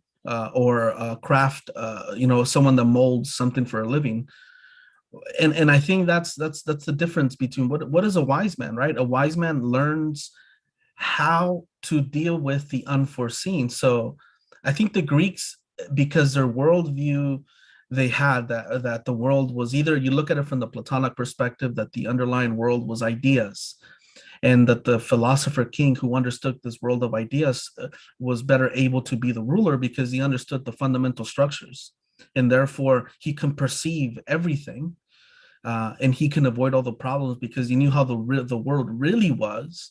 I think that's an issue that even till this day plagues us because, for example, we believe that America is capitalistic, right?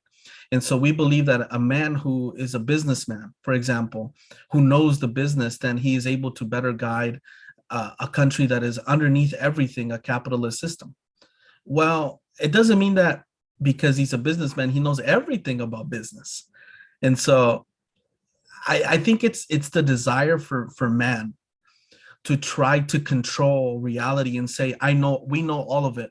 There is nothing unforeseen. Everything can be under our control if we have enough facts, if we have enough funding in a certain department of knowledge. And I think we need to start to have a different perspective, at least for us, right? Reading the Greeks and understand that experience is just not, it's not fully graspable. It exceeds us. I think that's the difference of what a wise man is. A wise man knows his limitations, how far his knowledge goes, and that he will never fully understand that thing he's working with. So he's always open to learn and to modify his previous understanding. To me, that's what comes to mind when you think about what is the wise man, what makes a great wise statesman. Yeah, you see this, what you're talking about, you see this theme repeatedly in Heraclitus's comments. I'm gonna post 3 more Heraclitus fragments just to bring the ones I've shared around to what you're talking about.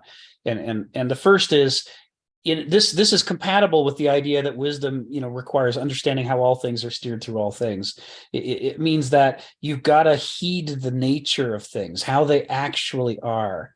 A recurring theme in Heraclitus is about the difference between someone who's awake and someone who's a sleepwalker. He uses that metaphor over and over.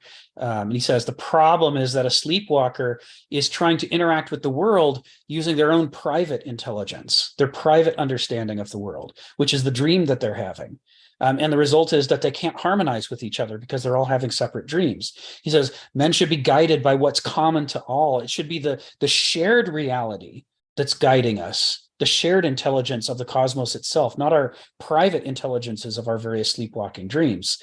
And so, here he says, you have to give heed to the actual nature of things and not to what they just mean to you personally.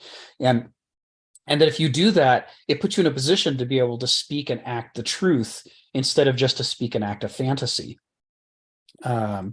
This is one of his themes. Another theme that he does on the subject of wisdom. This is the first of two that are set up in contradiction to each other. I'm gonna post here is fragment 3. Right. He says, if you want to be wise, you're gonna have to learn a lot of things.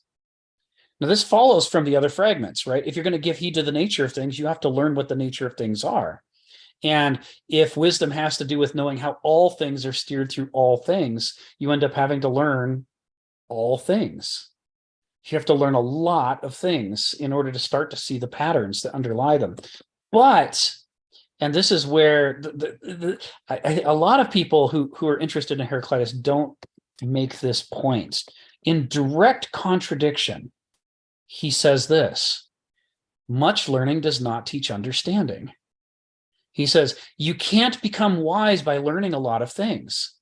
And there's a follow-up to this fragment that Wheelwright talks about in the notes, but doesn't include in the fragment itself, where he says, otherwise it would have taught, he lists a bunch of famous people who he's basically saying, those people aren't wise. They know a lot of things, but they're not wise. And they illustrate the truth that you can learn and learn and learn and learn and still be a fool. So there's something deeper to wisdom than just learning a bunch of stuff. And this goes to what you were talking about, Zelig, that there is something more fundamental underneath everything that's driving everything. This is his philosophy of the archive, the principles that make nature go. And it's why he says the hidden harmony is best. He says the thing you really need to learn that's going to make you wise is to learn how the hidden harmony underneath everything behaves and creates everything. And this is the dialectics and his recurring theme of, the unfolding of order in nature. It's really central to Heraclitus's philosophy. So I bring all this up. And now if we, to illustrate, all of this is to illustrate this second paragraph of section F, Mythos and Logos. I'm going to paste it in here again for the folks who joined late and didn't have access to it. The opening sentence that we did in the second paragraph of section F is the Greeks understood the natural world to have evolved out of chaos into a more harmonic cosmos. And we just spent almost 2 hours unpacking the relationship between cosmos and chaos and what is this harmony, right?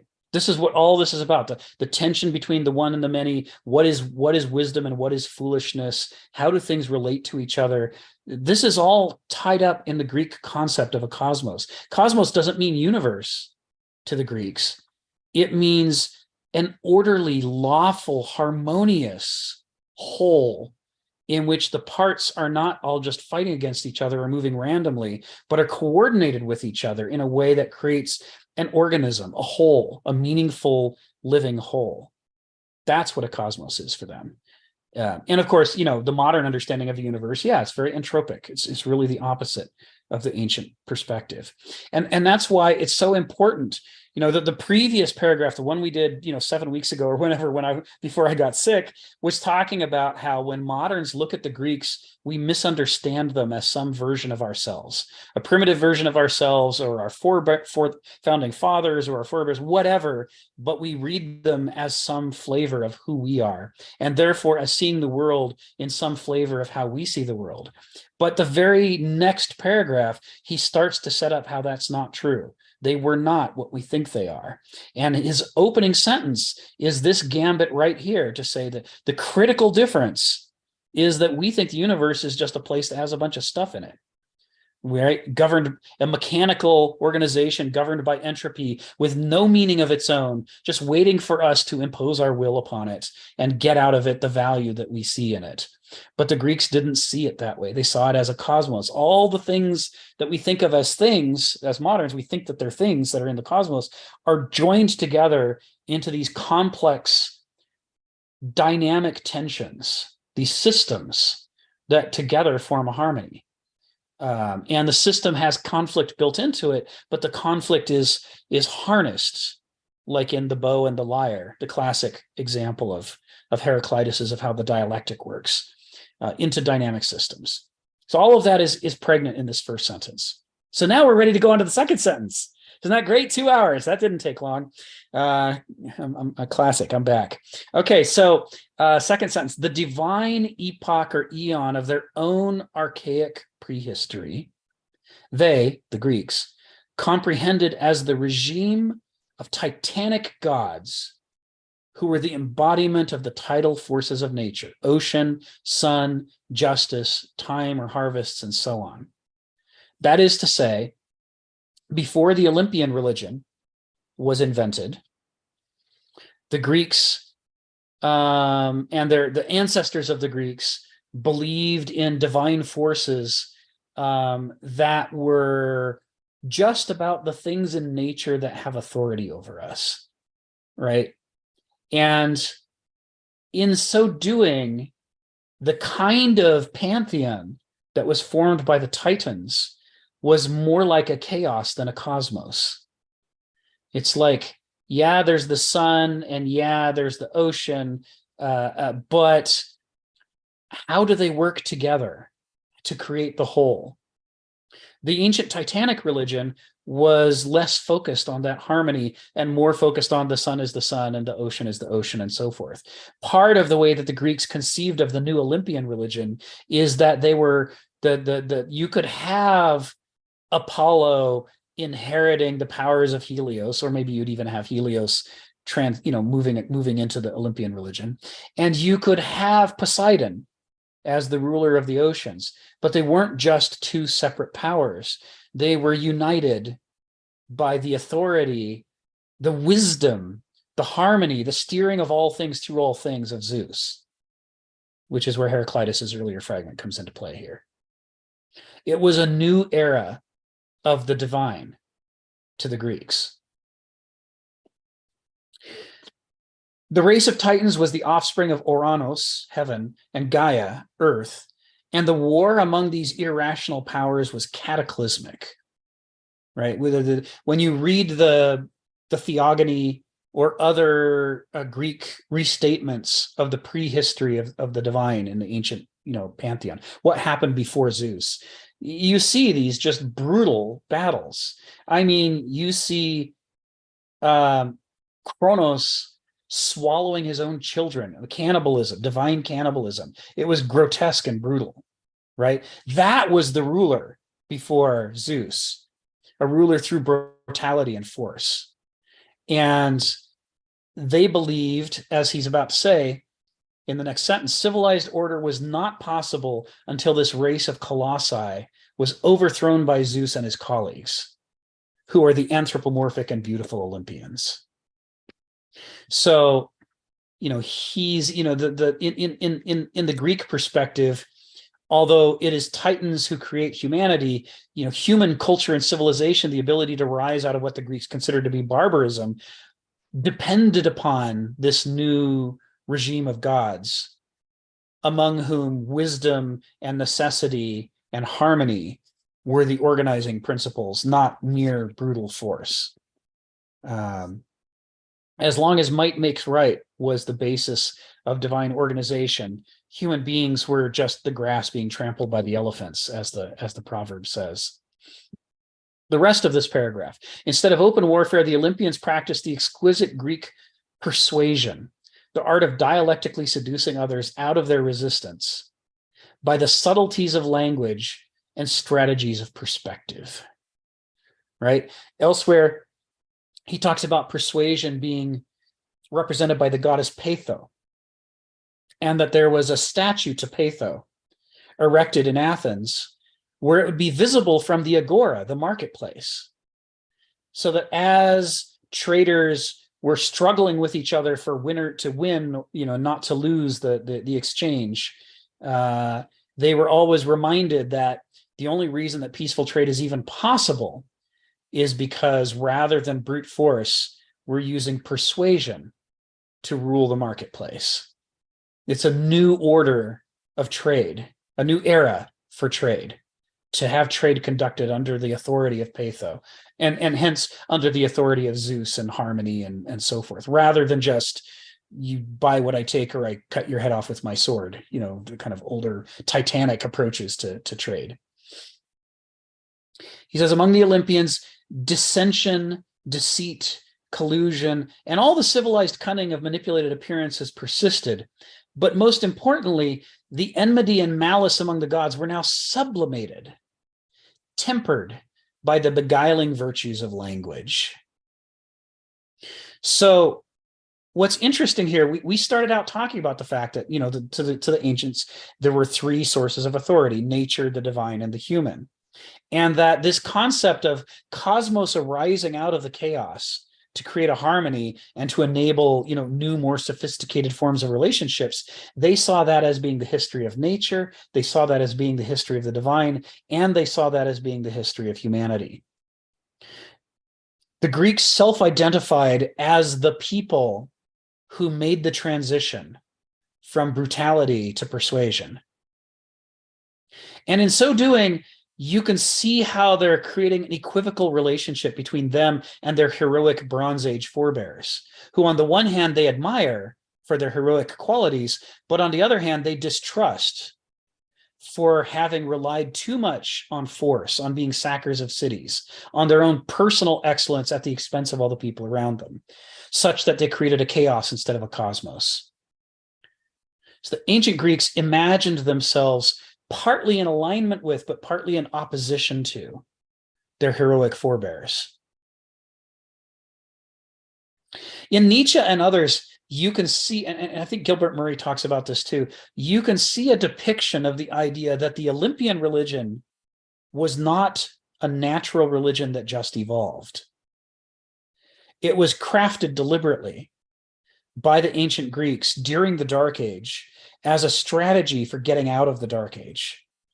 That lyric poets and politicians and other thinkers looked back upon their own history and said, how the hell did we make this mess out of such a promising beginning? And they said, okay, we think it's about brute force versus persuasion. We think it's about conflict versus contest. And we need to sublimate those old virtues and that were also vices into new forms that will allow us to not tear ourselves to pieces. So what we're going to do is change everything about ourselves. We're going to rewrite our history. We're going to rewrite our religion. We're going to rewrite our art. We're going to rewrite our politics. And we're going to rewrite them all according to a shared new vision of who the Greeks could be, and try to raise new generations of Greeks raised that way to believe that that's who we are. And maybe they'll be able to make us be that people. So they looked around at all the different tribal gods and goddesses among the Greeks, of which there were many, right? And they said, we're going to weld this together into a pantheon. We're going to take the most popular gods and put them in the pantheon so we get large groups of people. But we're also not just going to dump them in there like a toy box. We're going to create relationships among them. And that's why Zeus is ruling, although he's got the thunderbolts, he's ruling by persuasion. He's ruling by, he listens to the fates who listen to Ananke. He could be the voice of necessity that helps the other divine powers understand why they should work together to create a cosmos in which civilization is possible. And then they created the contests, the Olympian Games and so on, which weren't just about high jumps and throws and discus. They were also about who can write the greatest lyric poem about Athena, who can write the greatest tragic play about why you shouldn't just be in conflict with everybody around you all the time, who can over and over and over all these art forms for which they also awarded the laurel wreaths. These art forms were also forms of competition in which they were struggling to create the most persuasive, most seductive stories about their religion and history to displace the old, brutal, let's all just fight stories of their ancestors.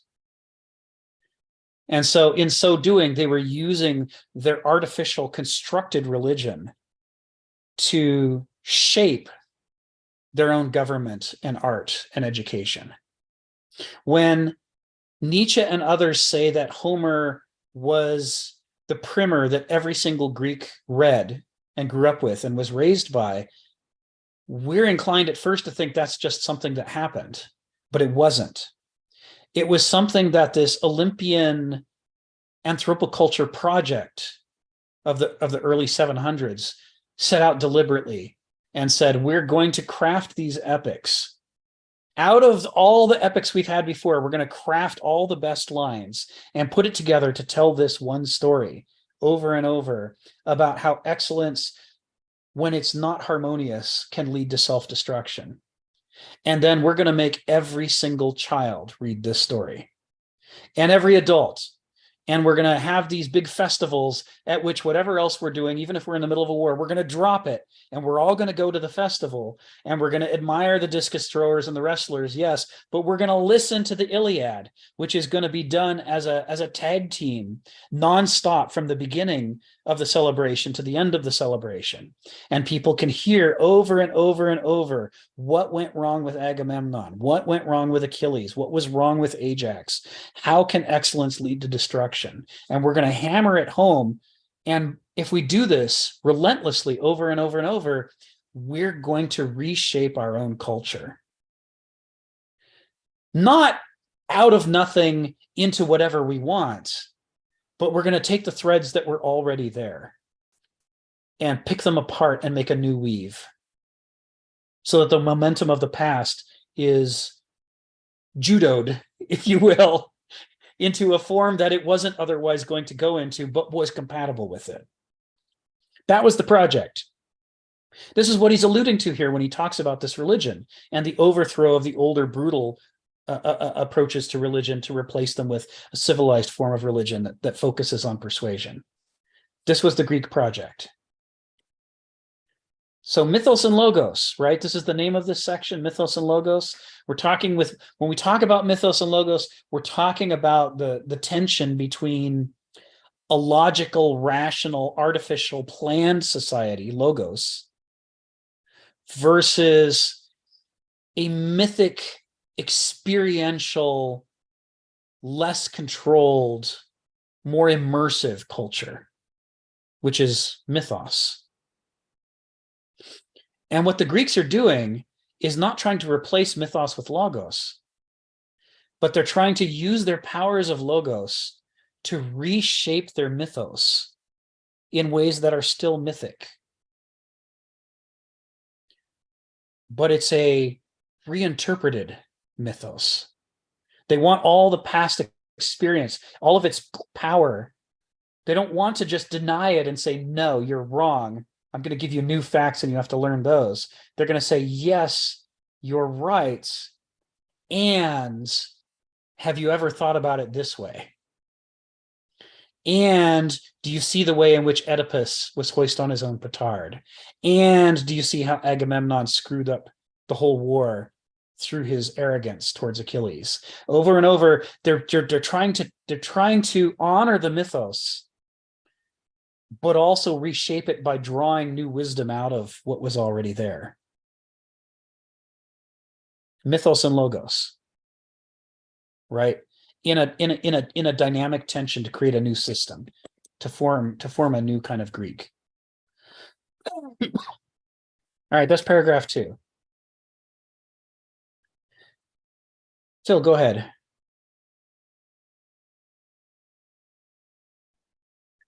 Yeah, I was in another meeting, I guess, about Kant. And I forgot whether this was Hegel and Kant or whether it was Heidegger and Kant, but one of those. And the word logos was brought up. And the way it was brought up, this was what Hegel, the Hegel meeting. The logos was mentioned, and I think in brackets, maybe it was the other way around.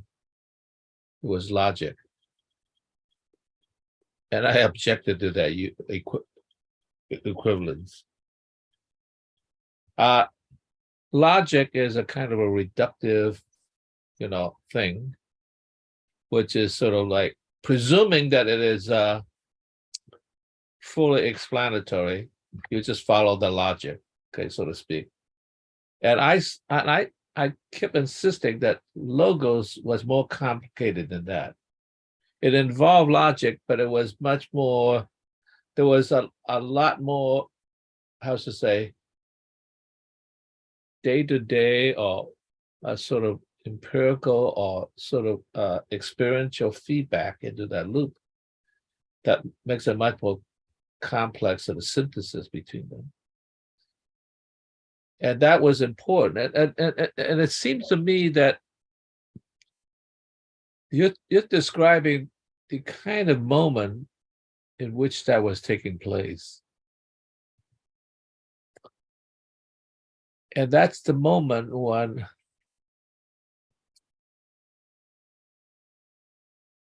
poetry was beginning to be displaced.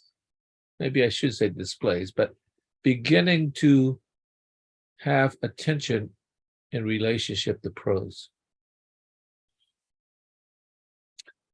Prose is a kind of a descriptive language, like put the yellow wire connected to the green wire, that kind of, very descriptive. You just follow the direction like a cookbook and voila, there it is.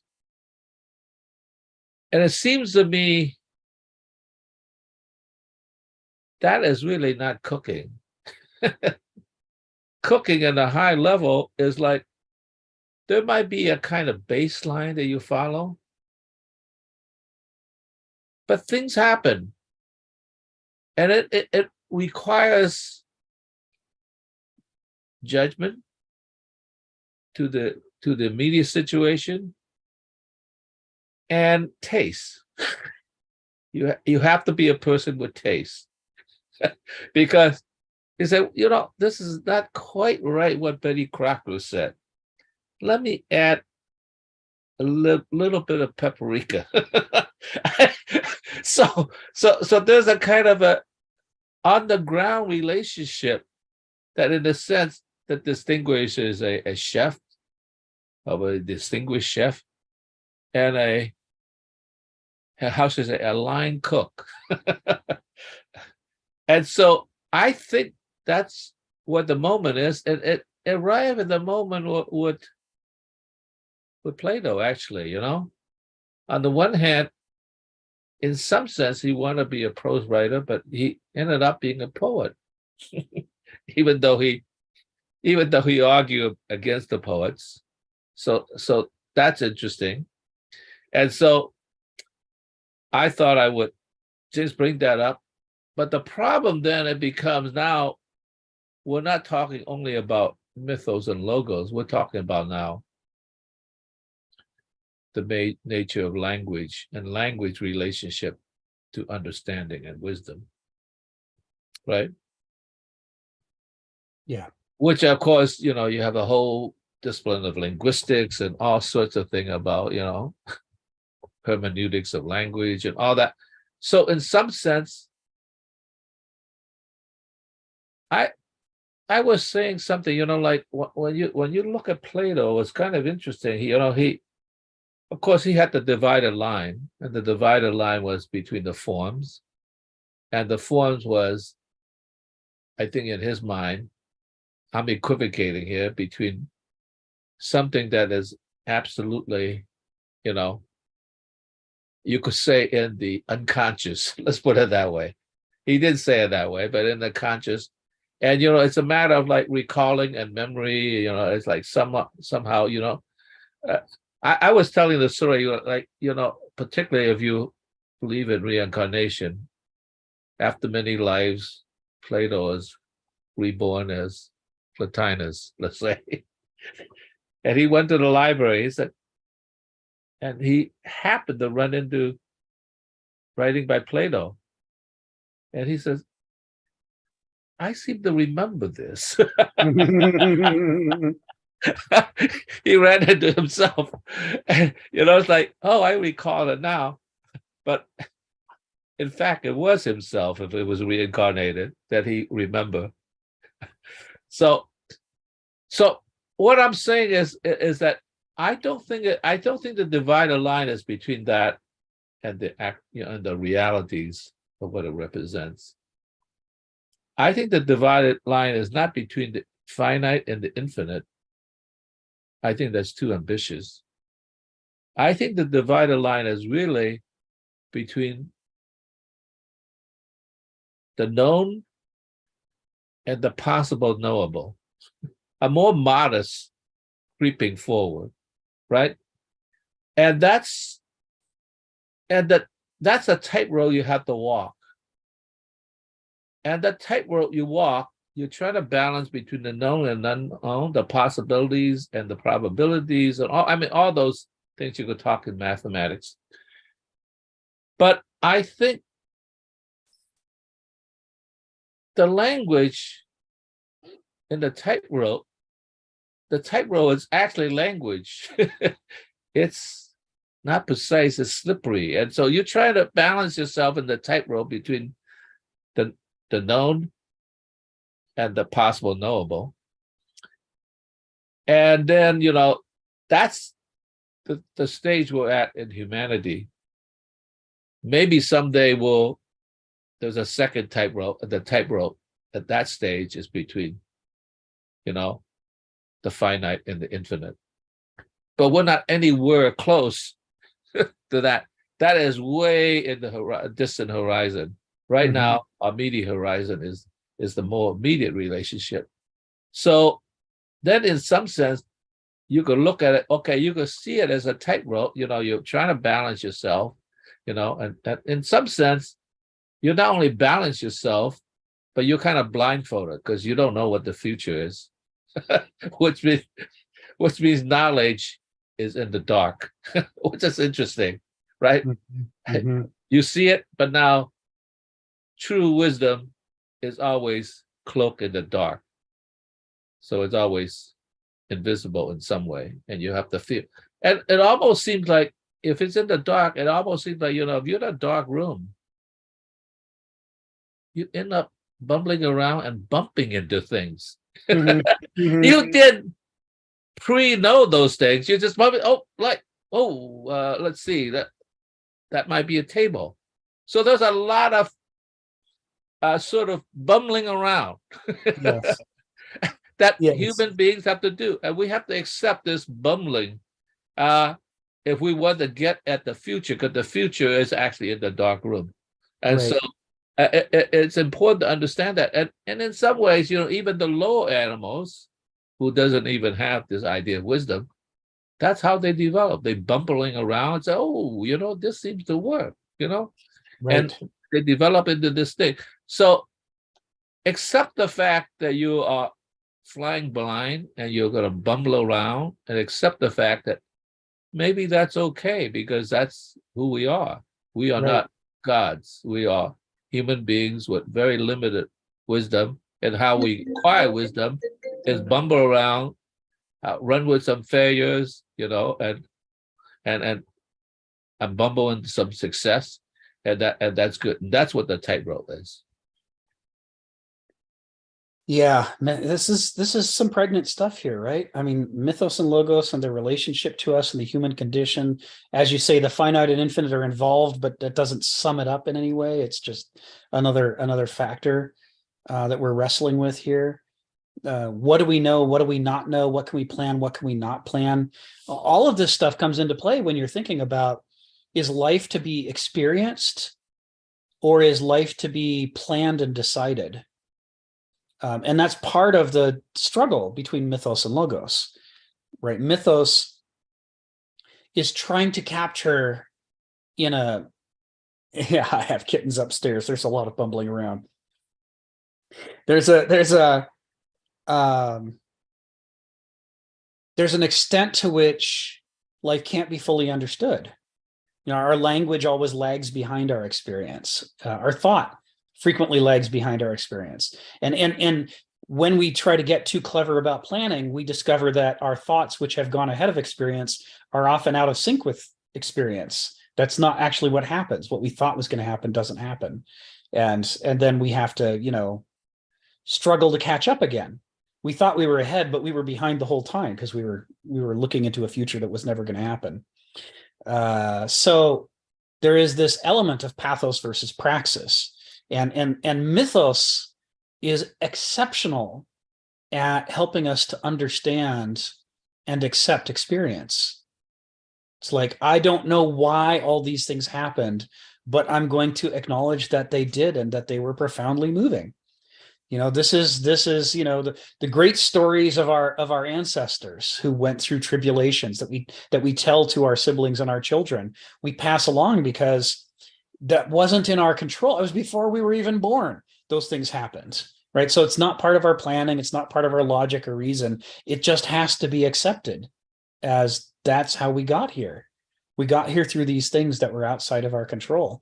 And now, between past and future, in the moment of the present, we have the opportunity to try to apply what we learned from our mythos and figure out what we're going to do going forward. Logos, you know, so that's a gnosic.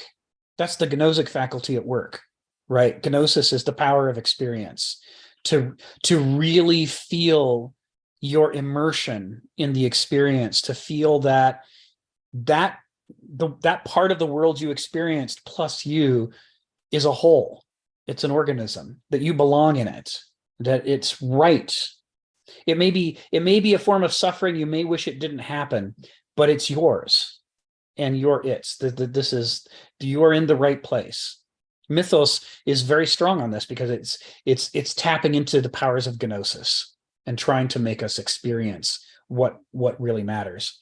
Logos is, as Hegel talks about when he describes Verstand, it's about negating experience and separating yourself from it so that you can analyze it and think about it. And logic, sure, math, sure, but you're right, Phil, it goes well beyond that. There's so many different ways in which reason can express itself as an attempt to model and abstract and plan, and then to impose our will upon the world rather than merely suffering what would have happened. Right, noesis, the faculty of noesis gets set up in opposition to gnosis, not just because moderns like the law of the excluded middle, but because noesis is specifically the rejection of passively accepting experience. It says, that's not good enough. I'm tired of that. I want to change things. I want this thing in my life to be different. And for that, I must go beyond gnosis. I must engage in noesis. And logos cultures are heavily noetic. They're very analytical. They're very much trying to prescribe how things ought to be and trying to artificially create those circumstances to make them come about. Where gnosis is much more about accepting experience and understanding what it means and its profundity. There is a tug of war between these things, and you know, we've mentioned, for those who are new this week, we've mentioned this in past weeks.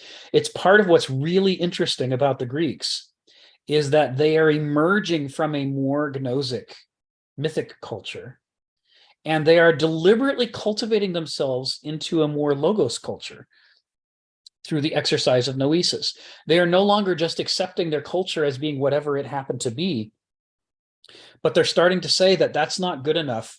We're going to destroy ourselves if we just accept the way that we are. We need to plan. We need to analyze and plan and reshape ourselves. We need to we need to train our will and then exert it upon ourselves to change the course of our history. This is logos culture in action. It's prescriptive. It's abstracting. It's willful, right? It's trying to turn the ship just to go in a new direction. It is trying to steer all things in a new direction. There is a way in which noesis always involves a certain amount of trying to wear the crown of Zeus, because in saying that what would have happened isn't good enough, you are issuing a judgment that depends upon wisdom for its accuracy. And of course, our problem here is the finite versus the infinite. We are not Zeus. We do not have infinite access to all the information of the cosmos. We're finite. We only know a tiny amount. And the judgments that we make and the plans we develop based on those judgments are necessarily incomplete, because we're finite. So is our understanding. So are our plans. And this is the way in which the two edges of logos and logos culture operate. That on the one hand, it gives us the chance to change our fate from something bad. But on the other hand, we don't know all of the elements of our fate. And so in acting, we are also setting in motion unintended consequences. And Well, if that's the Greeks in a nutshell, right? Well, let me add another point to this that's important, because we believe in rationalism, right? Things ought to be logical and rational. But in fact, if you look at, let's say, moving in the future, at least in the dark, or if not in the dark, at least in a semi-opaque future, okay?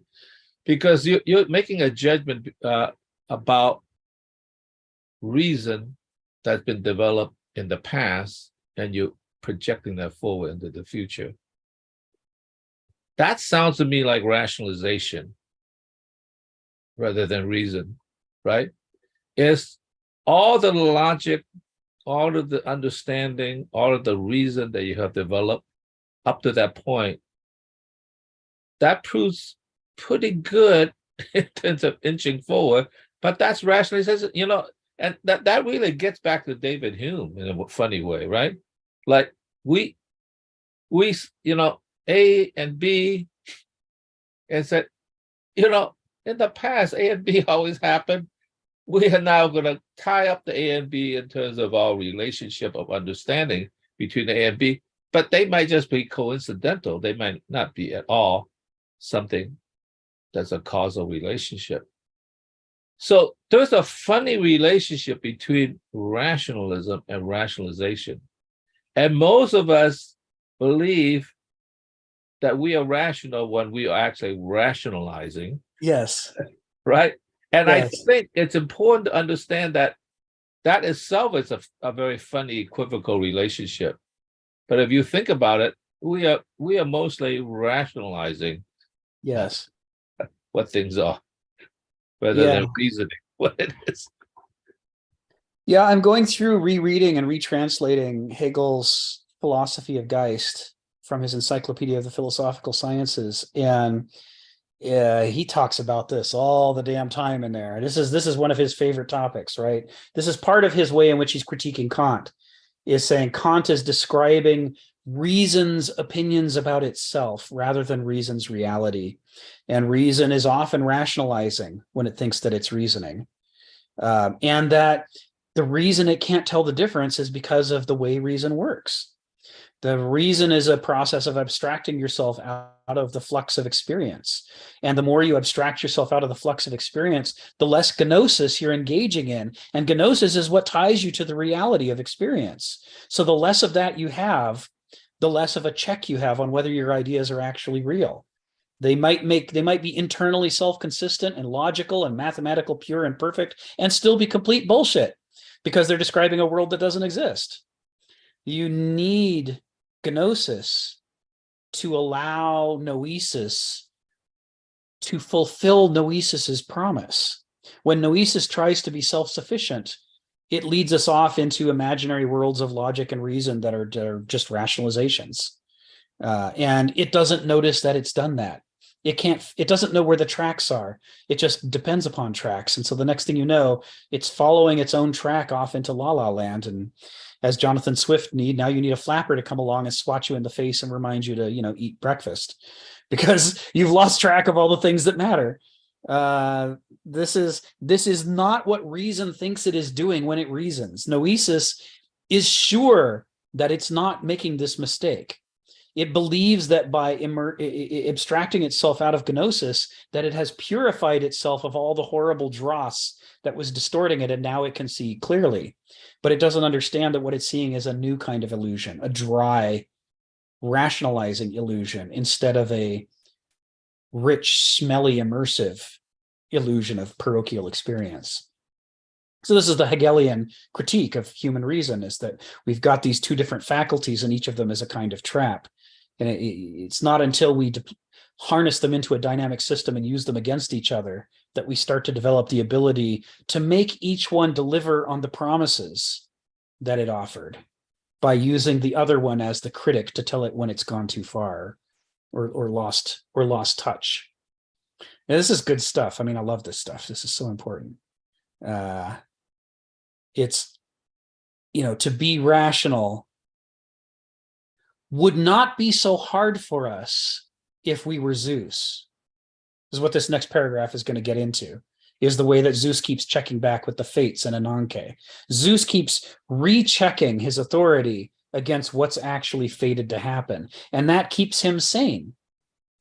And the fact that he's infinite because he's a god. Because he's infinite, he's able to know vastly more things than a human being can ever know. When we say, I'm going to be intellectual and I'm going to get to the truth, we overlook the way in which we are claiming to be gods. We are claiming to have, that we could engage in the same behavior Zeus engages in and have the same success rate as Zeus, despite the fact that we're finite and know almost none of what's happening in reality. We just know this tiny little piece that we're exposed to. But we think that sucking most of the information out of noesis won't somehow result in catastrophe. We're like Oedipus, who doesn't know where he came from or where he's going, but thinking, if I pick a fight with this guy, it can only end well, right? It's like, this is what happens when a finite person engages in noesis. All hell breaks loose. But the whole time he thinks, well, since it's all logically consistent, this must be working now. I'm totally winning. This is what winning looks like. And meanwhile, there's Zeus and the Fates and Ananke all shaking their heads on Olympus going, oh God, what fools these mortals be. This isn't a statement of fatalism. This is just a statement of, if you're going to wield noesis, you have to know its flaws, particularly its flaws in the hands of a mortal. If you don't know the way in which our mortality and finitude sabotages noesis, then you have no business using it in the first place, because, that's like swinging a sword around a room thinking that it's not going to, cut your favorite piece of art or slice your sister. It's like, it will only do what I mean it to do is a mistake that a child makes when they start swinging a sword around. Zelig, then Stephen, then James. Go ahead, Zelig. Yeah, it reminds me of, hearing Phil reminds me of the 3 times I read Being and Time back to back, because I didn't understand them the first time.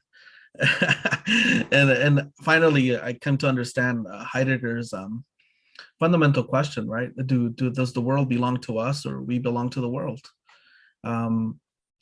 Do our understanding of the world, is it a result of a pre-understanding? Or understanding is an after effect of what we do, right? Being in the world. And I think we belong to the world. And I think the Greeks understood that, right? That we belong to the fates. Fate doesn't belong to us. And our contention, I think, with our science is we're trying to control fate. We think we can control fate. I think one of the things that I can think about would be genetically modified foods, where we think that if we change the DNA to make it more resistant to the cold or certain bug or virus, then everything else will follow just as normal. And research shows that there's something going on at the subatomic particle level that creates tumors in mice that are tested to see what happens to them if they consume these genetically modified foods. And it's like you're saying, like, there's so much things going on in the world of chemistry at the subatomic particles, at the quant level, that there is no way that we can control that. We don't have the tools for that, but we think we could. And what ends up happening is that we're afraid, right? Whether these are actually foods that could cause cancer. And so I think Heidegger was really onto something, that if we belong to the world, there's something that is always going to escape our control, and we cannot lay hold fully of it. And we need wisdom to understand that. Yeah, definitely. Yeah, that's the classic from Oedipus. One of my very favorite lines is from Cleon. He says, "The unheeded thing escapes."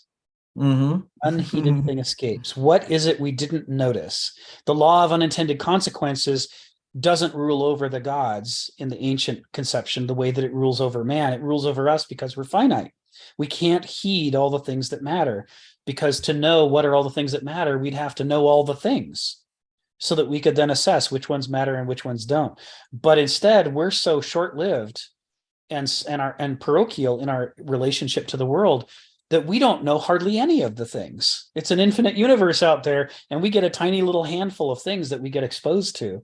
And we try to make our decisions about what we think the consequences will be based on that teeny little sample that we have access to. Now, that's not to say we shouldn't decide things or try things, but if you decide and try things fully understanding the law of unintended consequences, you go about your life very differently than if you forget the law of unintended consequences and start thinking the only things that could possibly happen as a result of this action are the ones that I intend, right?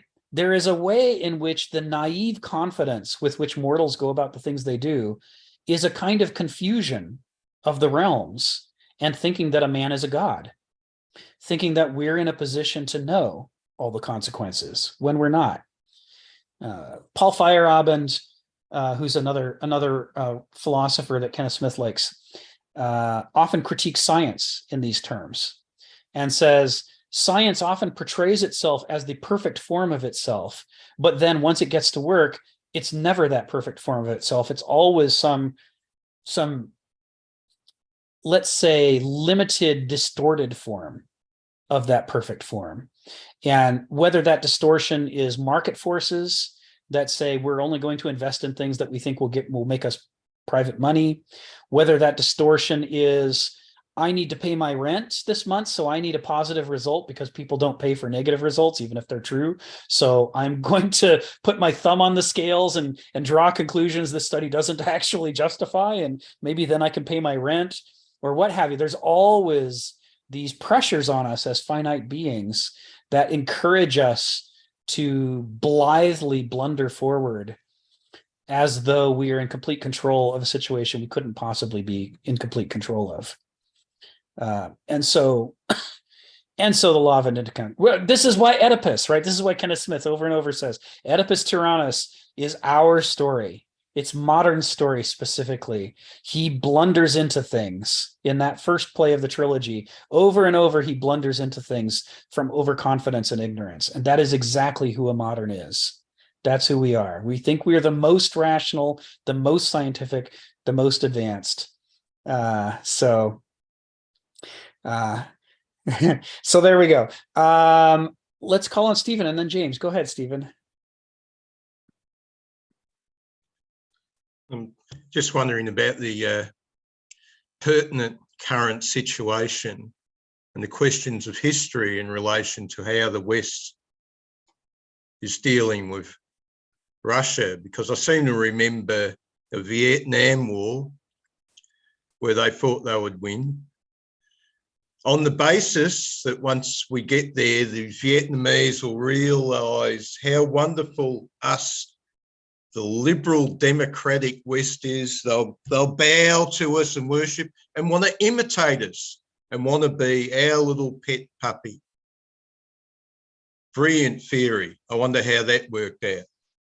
Then it came with the Iraqis. You know, Powell was warning Bush, you know, what are you going to do when you get there?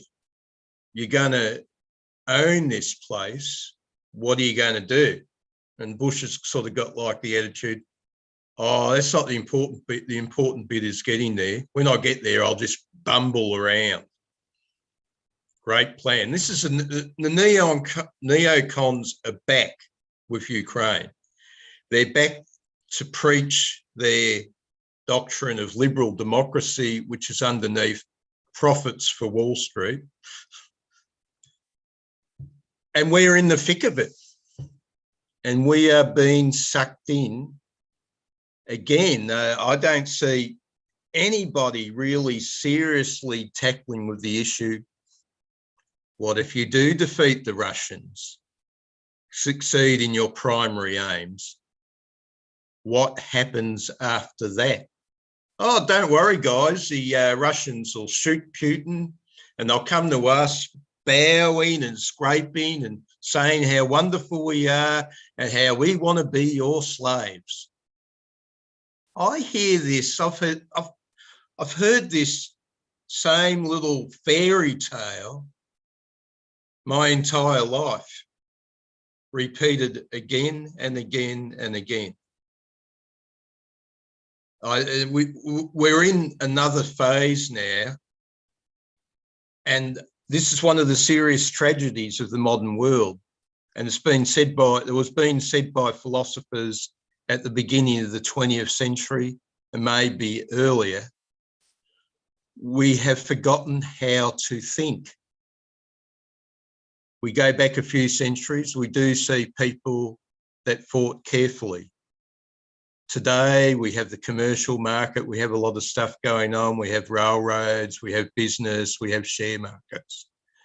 But we have forgotten how to think, particularly how to pick the subtle differences between different types of ideas.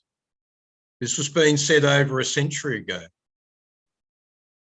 And the curve is still going down. 50 years ago, we had, say, Kennedy with his opposite number, who were probably both schooled in some of the classics. Today, who have we got for leaders? I think a lot of people that are on the top notch now are not schooled in the classics. They wouldn't even know what you're talking about. They might have heard the name Plato. We're in it. We're in it now. Think about it. Thank you. Thank you, Stephen. Yeah, two things about that. You know, this issue of the art of thinking. Anyone who hasn't read any essays yet by Paul Valery, I strongly suggest you seek him out. He's one of Kenneth Smith's favorites. He was a fantastic essayist writing in the aftermath of World War I, which it's hard for us to conceive of how excited and confident everybody was about modernity before World War I, and what a huge shock the World War was. It destroyed people's faith in humanity and progress. And out of that, sure, you get, you know, the roaring 20s and party people and gangsters, but you also get a very interesting generation of writers who are bringing to bear their classical educations to try to pick apart the problem of how did this happen to us? How did we get here? How is this even possible? Given all the promises of modernity, none of this should have happened. For us as moderns, as late moderns, we don't think anymore about the promise of modernity because we come after the world wars. We take them for granted. And so it's harder for us to understand how the promises of modernity basically said there would be no world wars. There would be no Holocaust. All of those things were supposed to be done. History was supposed to be over, and we're supposed to be in a new era of. You mean all the things that Nietzsche was warning against a generation earlier? Yes. If they'd all read there and understood Nietzsche, they wouldn't have had this problem. But they didn't, right? They didn't understand him, so they still carried this promise of modernity with them right up until it was crushed by the World War. And so here's Paul Valery, who's got this wonderful education, and he's applying it to the very problem Stephen's talking about, which is he's saying, how is it possible that we thought we were this one kind of person that was more educated, wiser, more scientific, and so forth, but instead we did these things that we thought only somebody uneducated or brutal or unable to think could do? How do we reconcile these incompatibilities? And he's just got some fantastic essays. He's got one where he talks about history as being a great oceanic abyss, into which great ships are sinking. And he talks about Nineveh and Babylon as being, names of great ancient beautiful ships that have sunk into the depths. And we never knew much about those places other than what the poems or historians tell us. And so we had no personal connection to what it meant that the bottom of the abyss of history is littered with these great ships. He says, but now after World War I, we see that we were wrong, because Lusitania is also a beautiful name. England and France, these are beautiful names. And we now know that the abyss of history is deep enough to contain us all.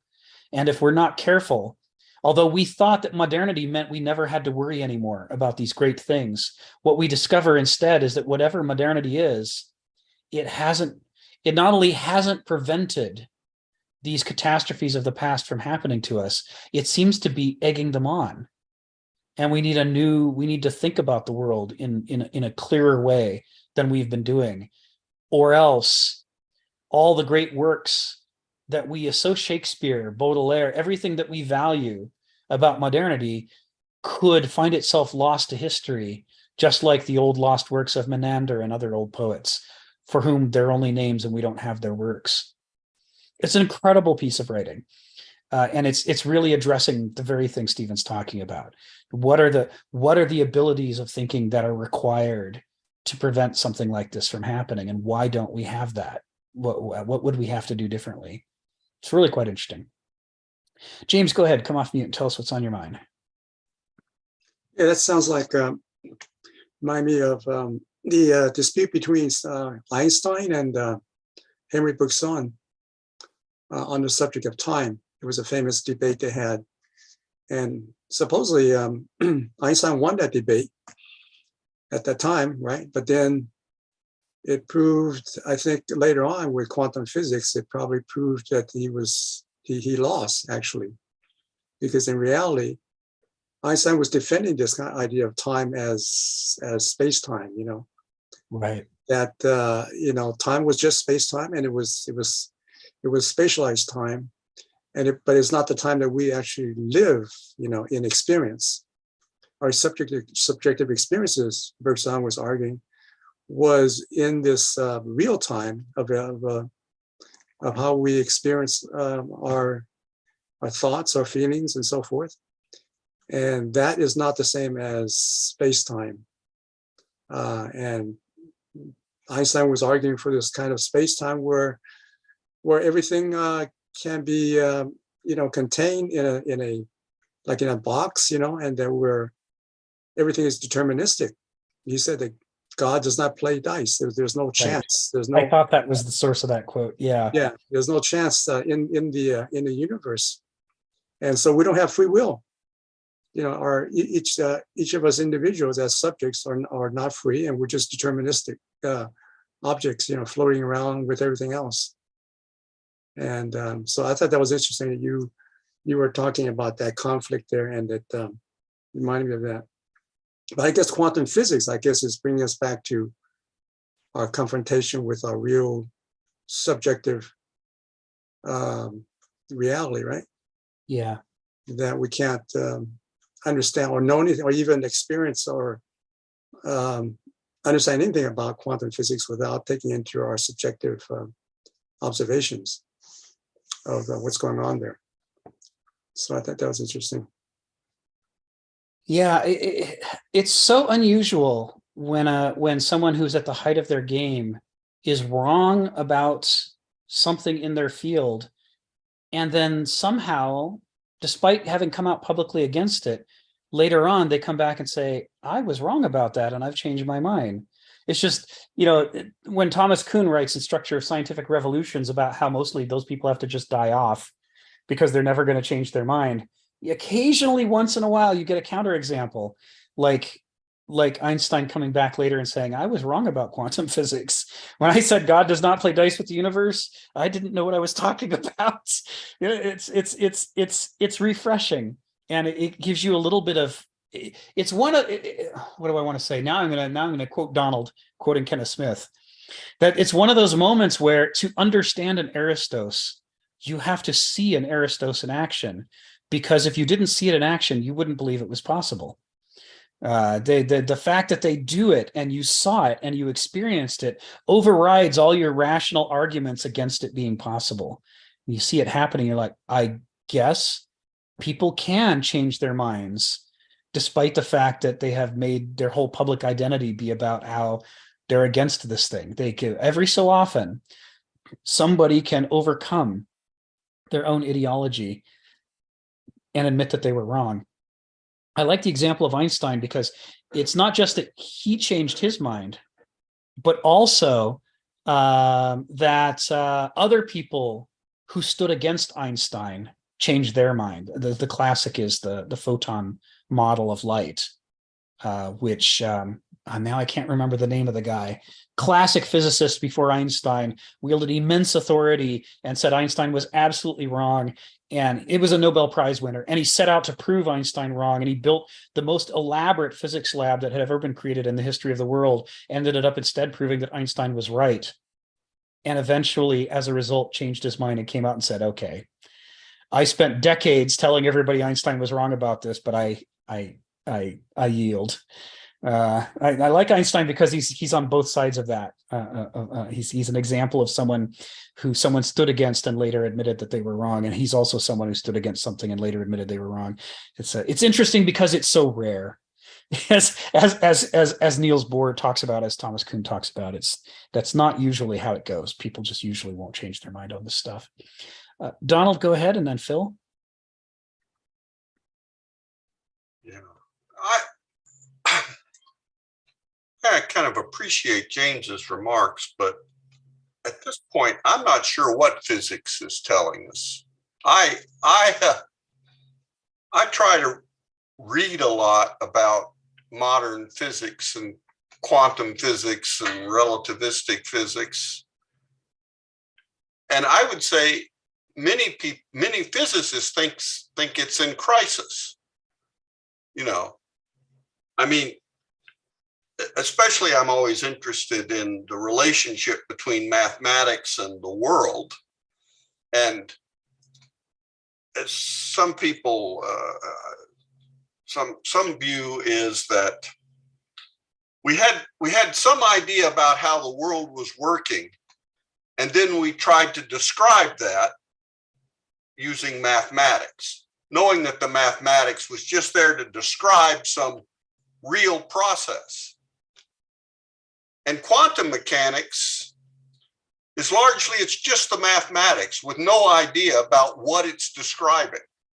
Or if it's not considered descriptive. It's considered, it works, I guess, in some trivial sense. I mean, not in some profound sense.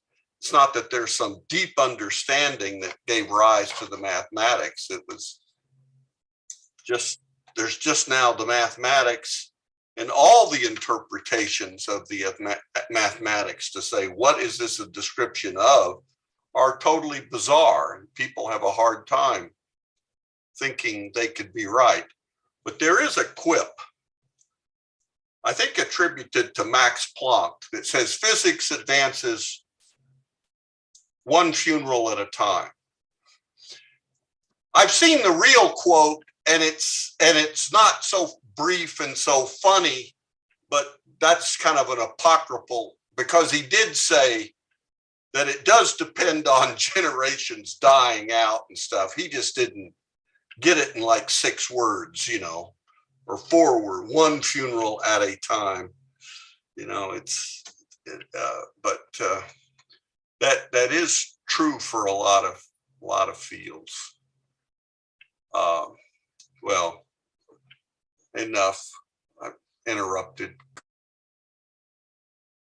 No, you always say enough. I've interrupted, but we're always interested to hear what you have to say. And that was again right on the money. You know, if we're going to talk about this subject, I have to quote Arendt from the preface to The Human Condition, talking about, and inspired in part by what you're talking about, by the physics, when she says, we have reached a weird moment in history in which our ability to represent the universe and the things we can do has now far outstripped our ability to understand what that representation means. And that most people do not understand what a crisis this represents. Because, as she says in this quote, it could be that we who are earthbound creatures and have begun to act as though we were dwellers of the universe will forever be unable to understand, that is, to think and speak about the things which nevertheless we're able to do. We could do things but don't know what it means. We're able to model quantum relationships, but there's no intuition about, well, what does that say about the world? And the answer is, we don't know. We only know that if you run the equation this way, you get the right answer. That's what we know. It's like, up until this point, physics, in dealing with electricity and lights and fluid dynamics, you always felt like you could touch the thing in question, right? Whether it's a static electric shock or the feeling of a river flowing past your fingers, you had this intuition about what it meant to live in this world. But when it got down to the quantum level, and of course, part of what defines the quantum, I don't know why people don't understand the meaning of the word quantum physics is that there is, contrary to all mathematical intuition, it turns out that for a number of the fundamental units of the universe, you can't divide them in half. They only go so small, and then they don't go any smaller. And then therefore, when something is increasing, it doesn't increase in a smooth, like turning up a radio dial. It goes from one level immediately to the next level without ever hitting the level in between. And this is what Einstein was complaining about. Saying that just doesn't make any sense. How can there be some smallest unit of electricity such that you can have one of them or two of them, but you can't have 1.5 of them? It's like, it seems to make everything fall apart when you do that. And it does. This is the beginning of the end of our intuition, is when we try to understand quarks and gluons and their behavior. We can model it, but it doesn't correspond to any of our real life experience, despite the fact that you can make atomic bombs out of it, which is a very real life experience. But why does that lead to that? We can give you the equations and we can successfully, consistently make it happen, but it doesn't all hold together coherently. Yeah, that's quite true. I mean, the Einstein set of equations are continuous functions. They're, in fact, I don't know, I'm not good at differential equations, but there aren't others. They're continuous. They work. You know, like orbits are not quantized in solar systems or in galaxies or in anything. Right. But in particles, they are. It's like you're in continuous mathematics, and then you go to discrete mathematics. Right. And totally different. Totally different. Wow, that's What did amazing. Hmm? I never knew that things could not divide infinitely. I didn't know Like an that. electron volt is one of those values. You know, there's they're at the subatomic level. There are certain values that you can have one of them or two of them, but you can't have 1.5 of them. It will never happen. And it's like at the very smallest level, the cosmos is pixelated, which is not at all how any other part of reality works, right? Every other part of reality, things are continuous. There's all the numbers between 1 and 2, but not when you get down to a small enough level. Anyway, this leads to all kinds of counterintuitive results, like Feynman's methodology for QED, for quantum electrodynamics, where he ends up using statistics. And you have to say a certain percentage of the time the answer will be this, and a certain percentage of the time it will be that. And if you ask why, he says in his Feynman lectures, if you worry about why this is true, you won't be able to do the math. To do the math, you have to just put out of your mind, why would this be true? The answer is nobody knows. We may never know. But if you do these equations correctly, you'll get the right answer. This is what Arendt's talking about here. So saying there's, physics as the part of the crisis of physics is it's gotten to a level where it works, but we don't know why it works. And as a result, it makes us not feel at home in our own cosmos. It makes it start to feel not just weird, but inhospitable. Well, before Zelig brings up Heidegger, we can say unheimlich, where it's Yes, it's uncanny. Yeah, it's uncanny. Yeah, yeah, yeah, that's right. good one. That's We don't right. belong in our own world. Yeah. All right, Phil, and then Stephen. Go ahead, Phil. Yeah, I actually enjoy when Donald said enough, because that's actually equivocating, because that's a relationship between speech and silence, or between the knowable and the unknowable, the knowable, the speakable and the unspeakable. So thank you, Donald. I mean, that's a very, very important hidden dimension that you're dealing with. So I'll say that.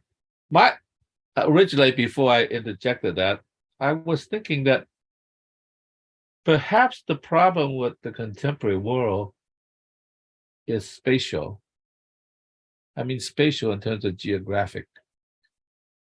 Like human beings, for whatever reason, I think develop an aggressive relationship to others, because anthropologists have wondered, why is there only one human species left?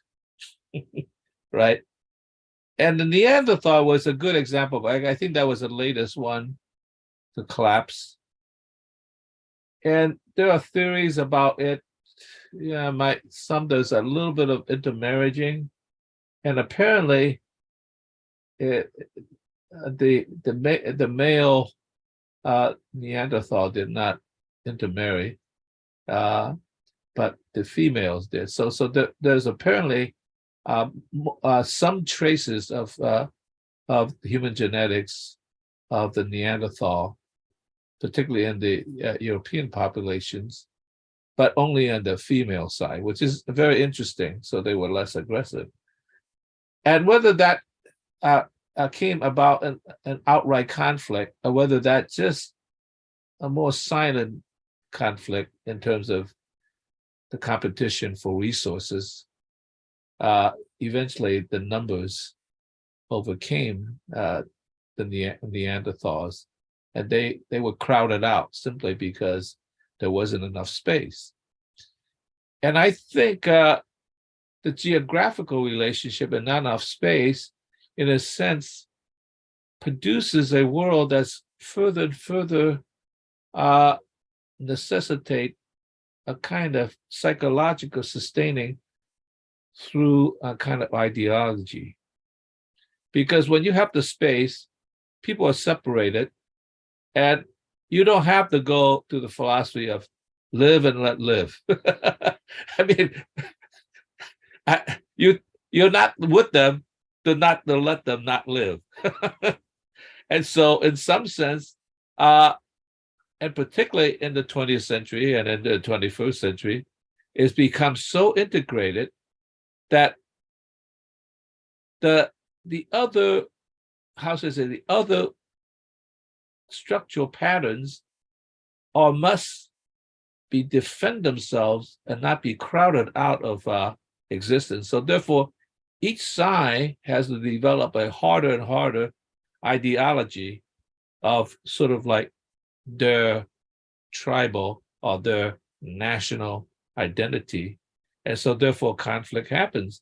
And so I just wonder whether that's not just an evolution that necessitated more and more hostile relationship in terms of competition of materials through colonialism as at one stage, and now through neo-colonialism, you could say neoliberalism as another thing. So I just wonder whether that is not itself the world imposing itself on us in some way. Like you run out of space.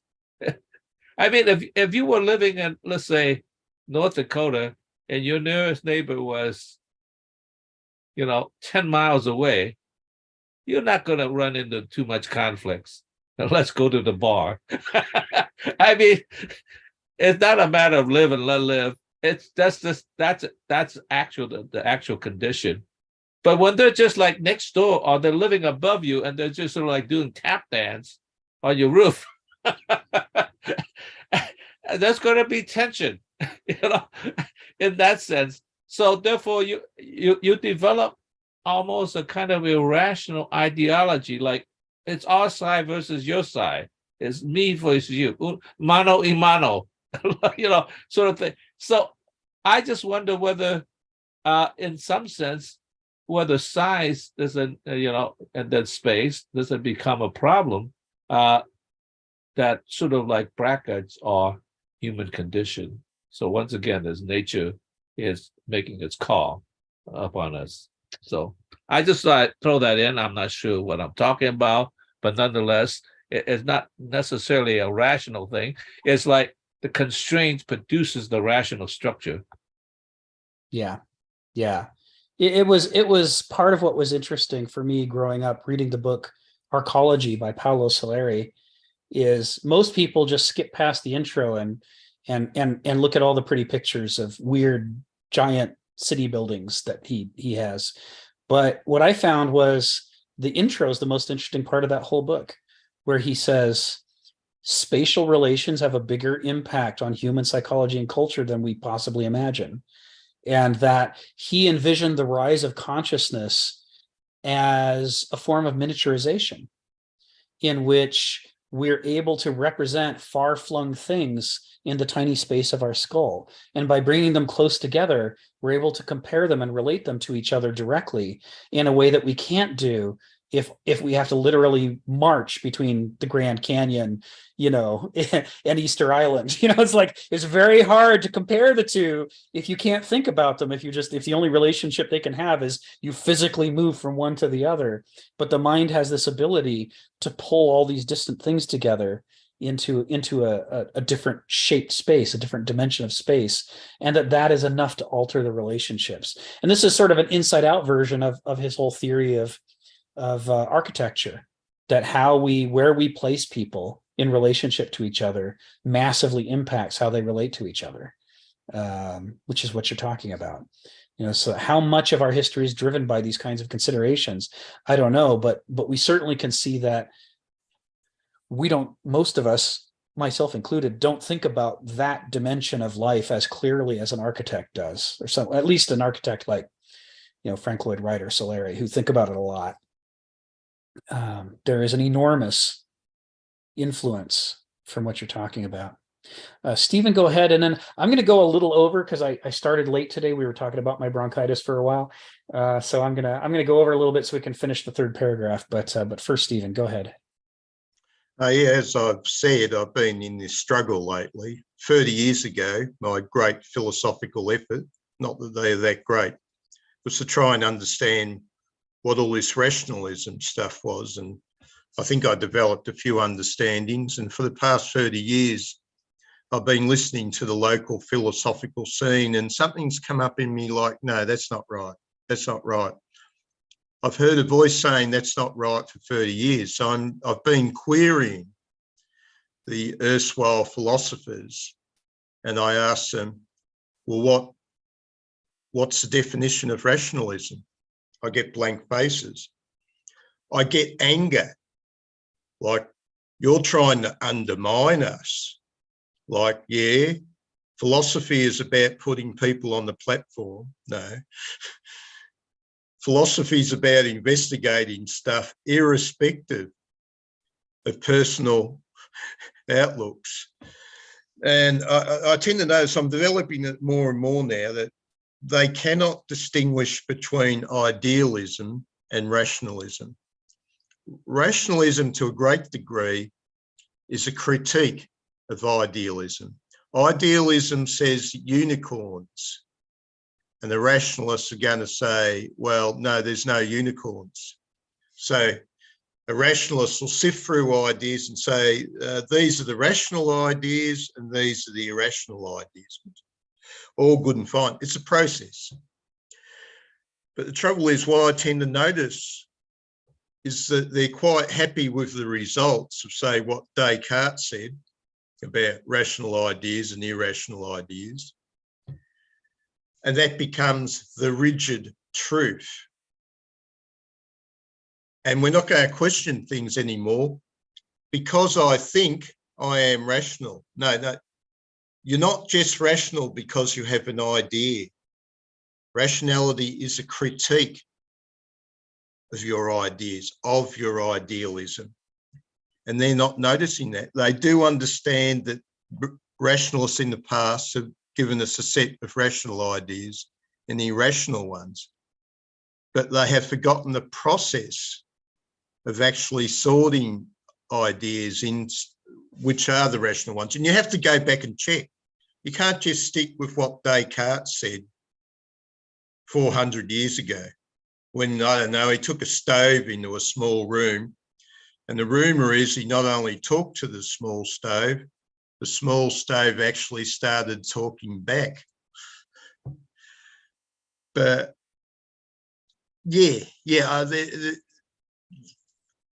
not even bothering with this. Lately, I'm moving on to phenomenalism because a lot of stuff that's going on lately, like people have decided I'm going to identify myself as a bear or something or some animal, is a concept dealt with in phenomenalism. So I'll have to bring up the question of phenomenalism. But that's it, you know, what is the difference between idealism and rationalism?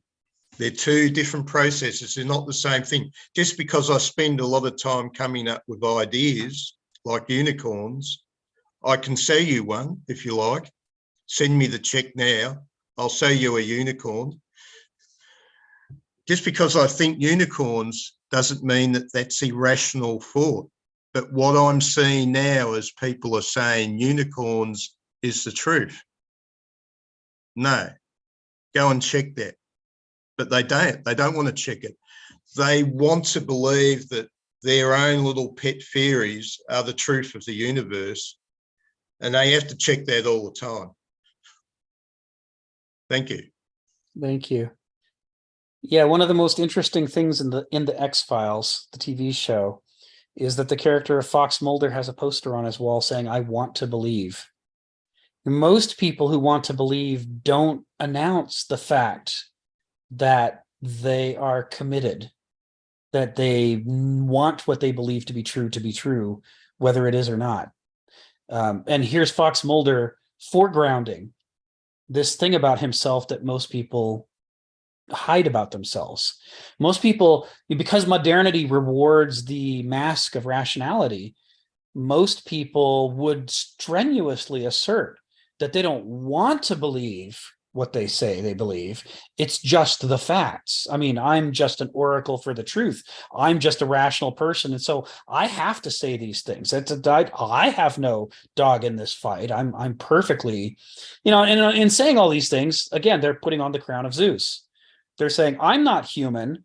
I'm divine. I don't have a pathos, an experience of reality that includes emotions that push me and pull me without my permission. My thinking isn't distorted by all my experiences and feelings. No, I'm an oracle of the gods, and all I do is utter objective truths. And I'm helpless. You can't blame me for any of this. This is just the truth pouring through me like a river. And if you say it in those terms, the absurdity of it becomes obvious, which is why they're careful not to say it in those terms, which is why it's such a subversive thing that Fox Mulder has a poster on his wall saying, "I want to believe." It's like a very contra-modern thing to assert that one has a dog in the fight. It's fascinating. Are those people who go to church? Is that the people who think like that, Rick? Well, the theory here is that it applies to all of us, that we have a responsibility for the ideas that we adopt. And that we can't afford to tell ourselves or anybody else that we don't have any responsibility, that we're just uttering the truth. We have to acknowledge that anything that comes out of my mouth, I have a responsibility for. Anything that I think, I have responsibility for, and that level of responsibility goes beyond the rational and involves personal entanglements of experience and feeling. Adolf Hitler with his 7-foot Aryan on his poster on the wall.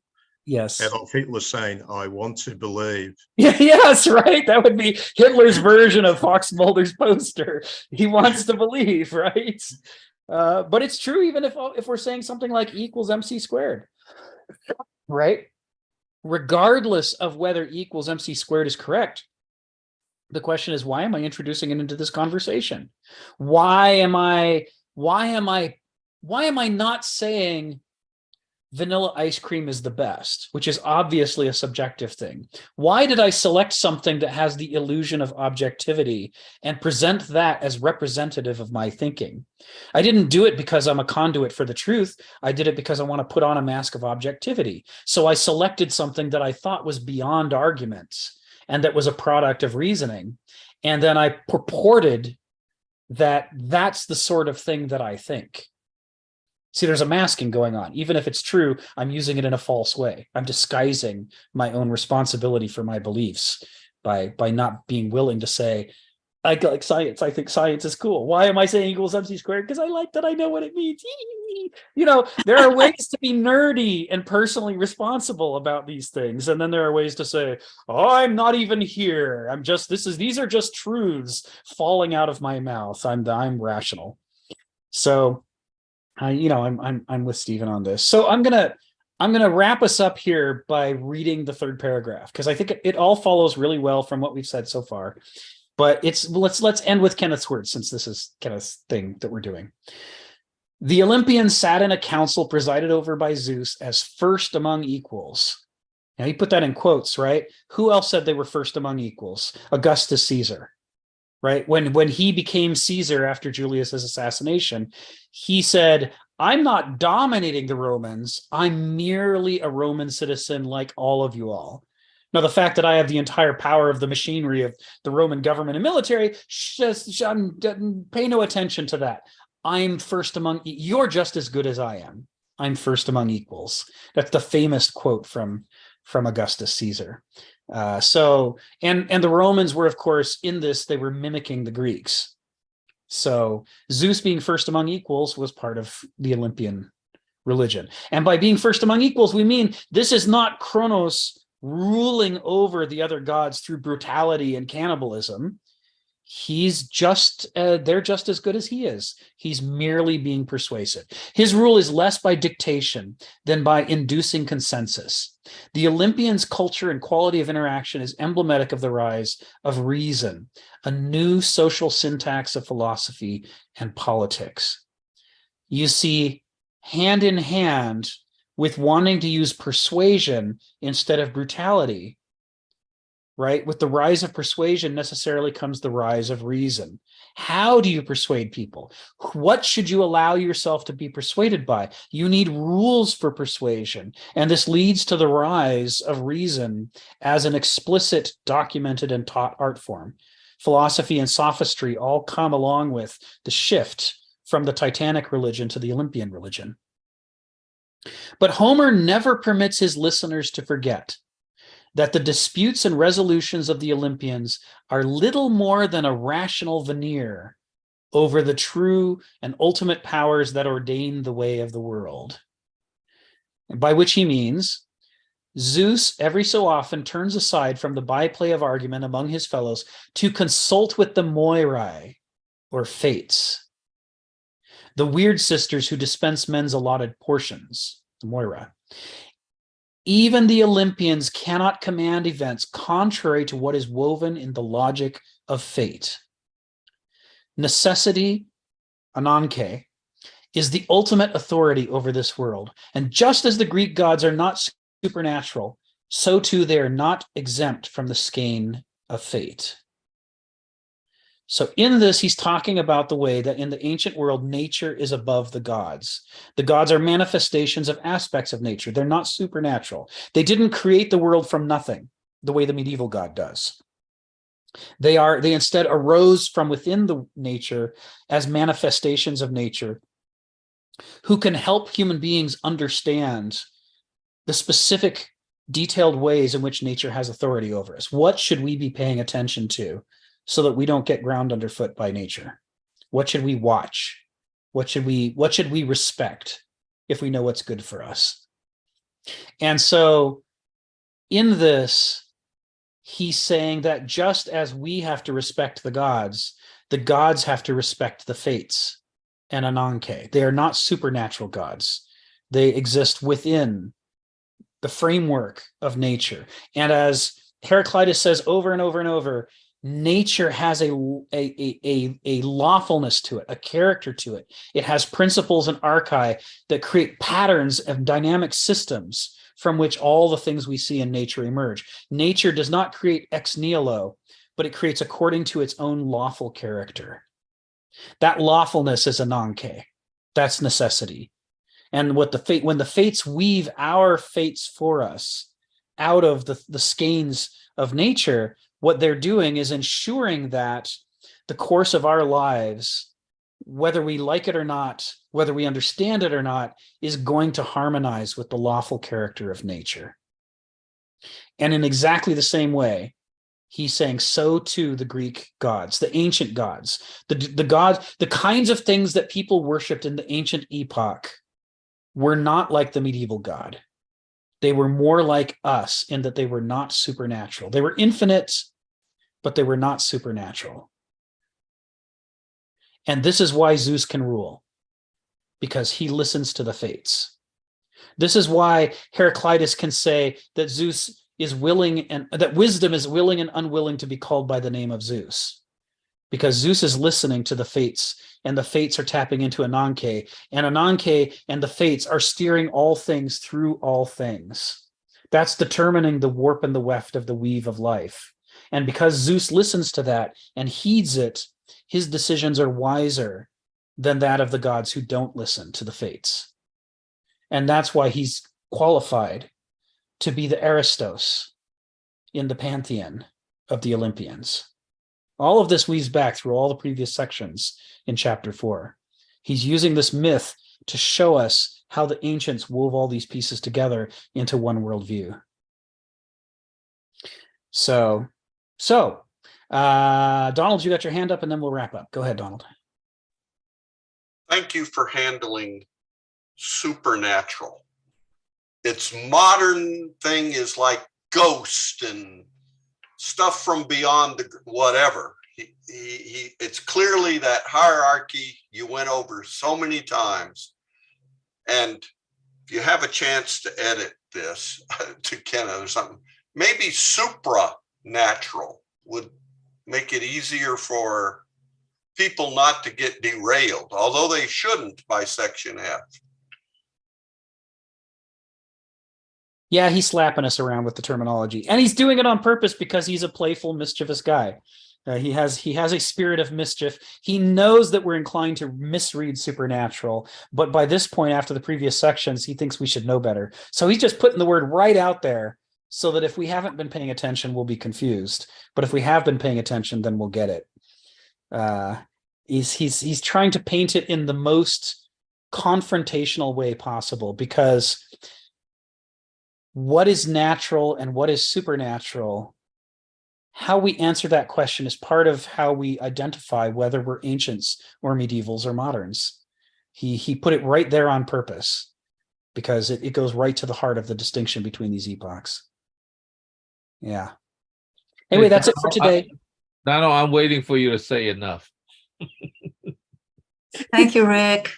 Thank you, Rick. Enough. You know, I think you look so much, you look so much better now than you did at the beginning of the meeting. You look much more animated and alive, and yeah, you got healthier in 3 hours. I was going to say, Rick, with 3 weeks off, I almost forgot I studied Hi, Sharon. philosophy. I'm sorry, what did you say, Donald? I said, with 3 weeks off from this class, I'd almost forgot I ever studied philosophy. That's impossible. Well, fortunately, we have Rick to bring us back around. He corrals us in. That's right, Geneva. Rick, Yeah, are so you there you doing go. better now? I am.